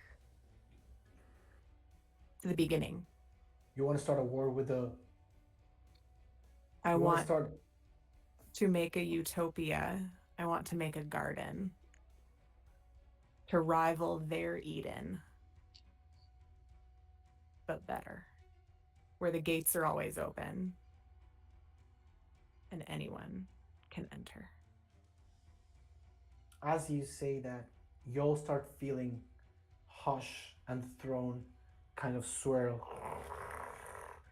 This eighth level of the cathedral starts piling up and starts meeting all the levels above. Boom, boom, boom, boom, boom.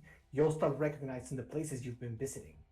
Kind of like these circles, again, you're revisiting these circles of hell, going all the way up, boom, boom, boom, turning into this massive plate. and all the things in them start disappearing.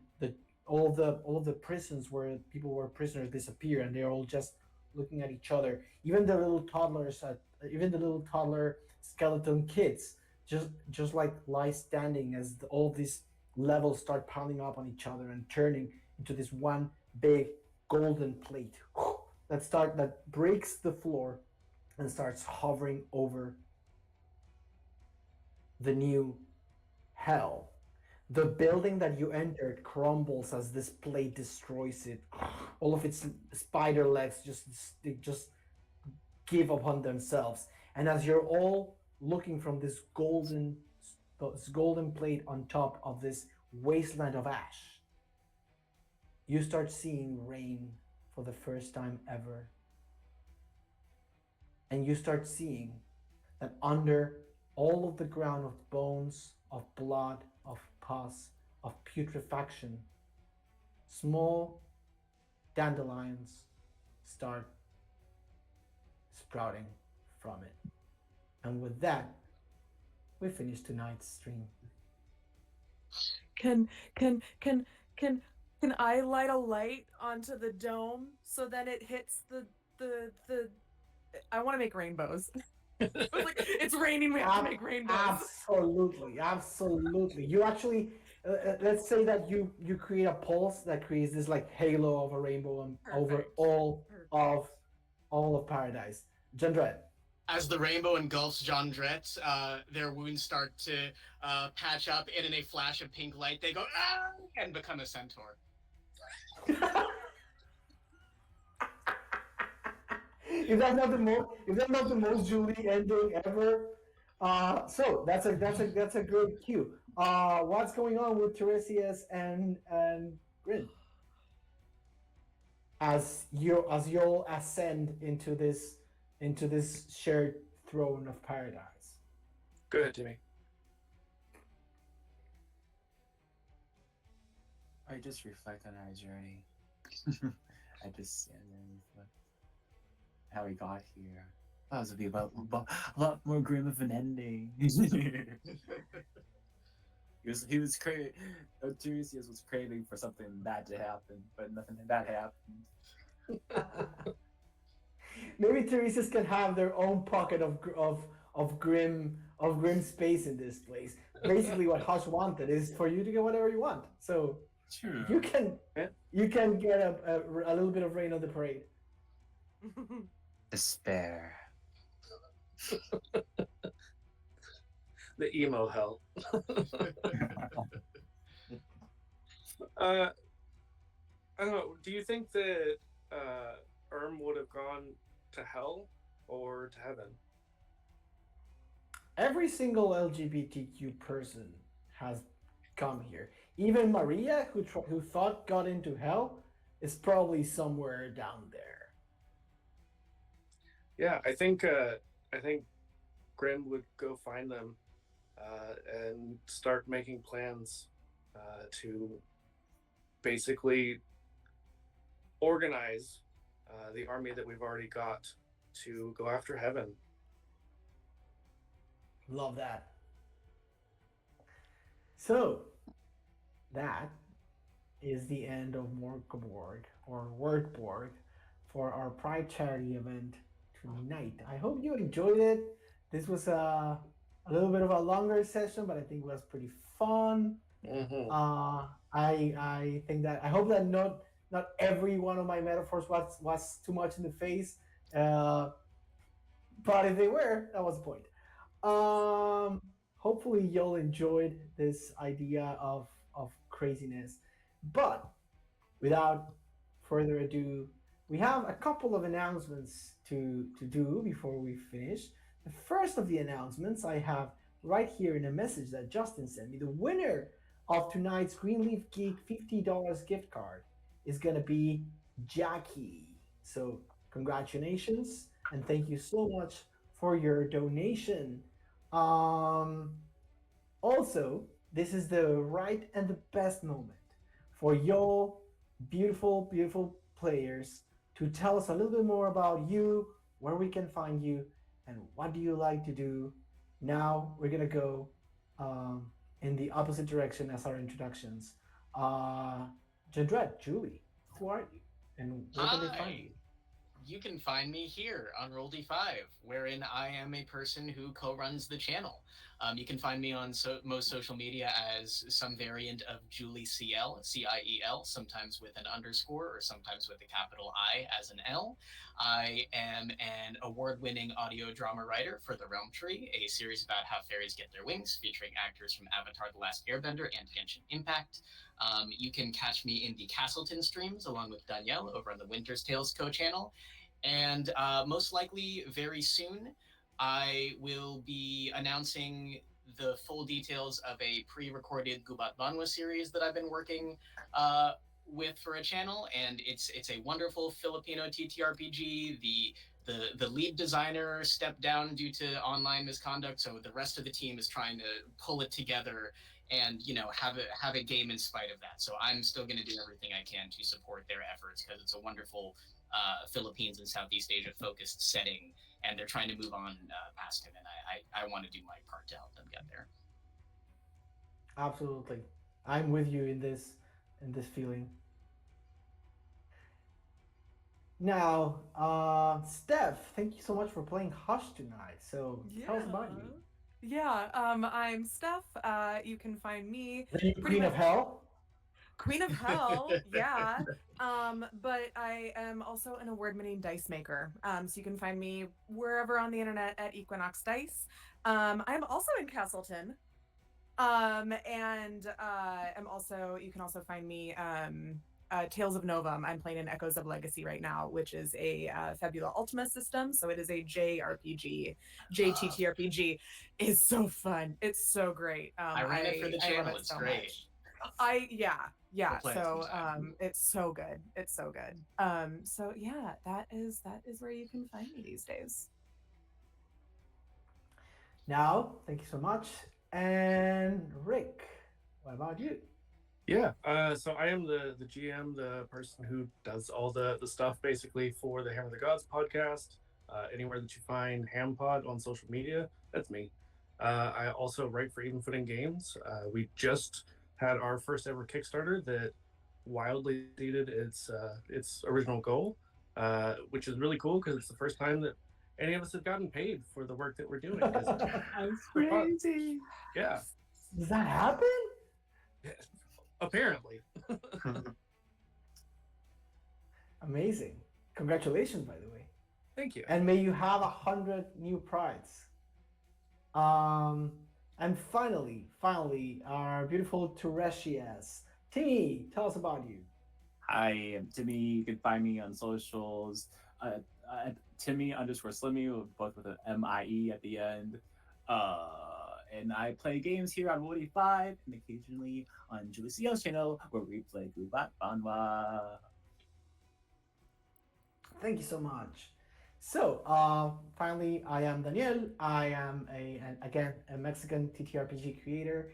You can find me mostly here on Roll D5 and also in Castleton, where we're having a lot of fun with more than 100 plus content creators. It's pretty cool.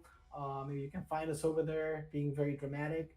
And yeah, like you can find me at all of the social medias at DNTTA. It's kind of hard to say, but I'm usually around there. I love to write and play games and be there and have conversations about games and love this. I really enjoyed this session. And thank you so much to Justin, who's been nothing but the best, helping me keep tabs on everything from the backside of things. So thank you so much. And nothing, just keep enjoying June, keep enjoying your Pride Month, keep yelling and breaking and destroying everything you need to destroy to make hell your kingdom.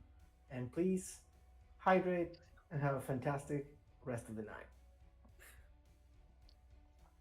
Da da da da da da da da da da da da.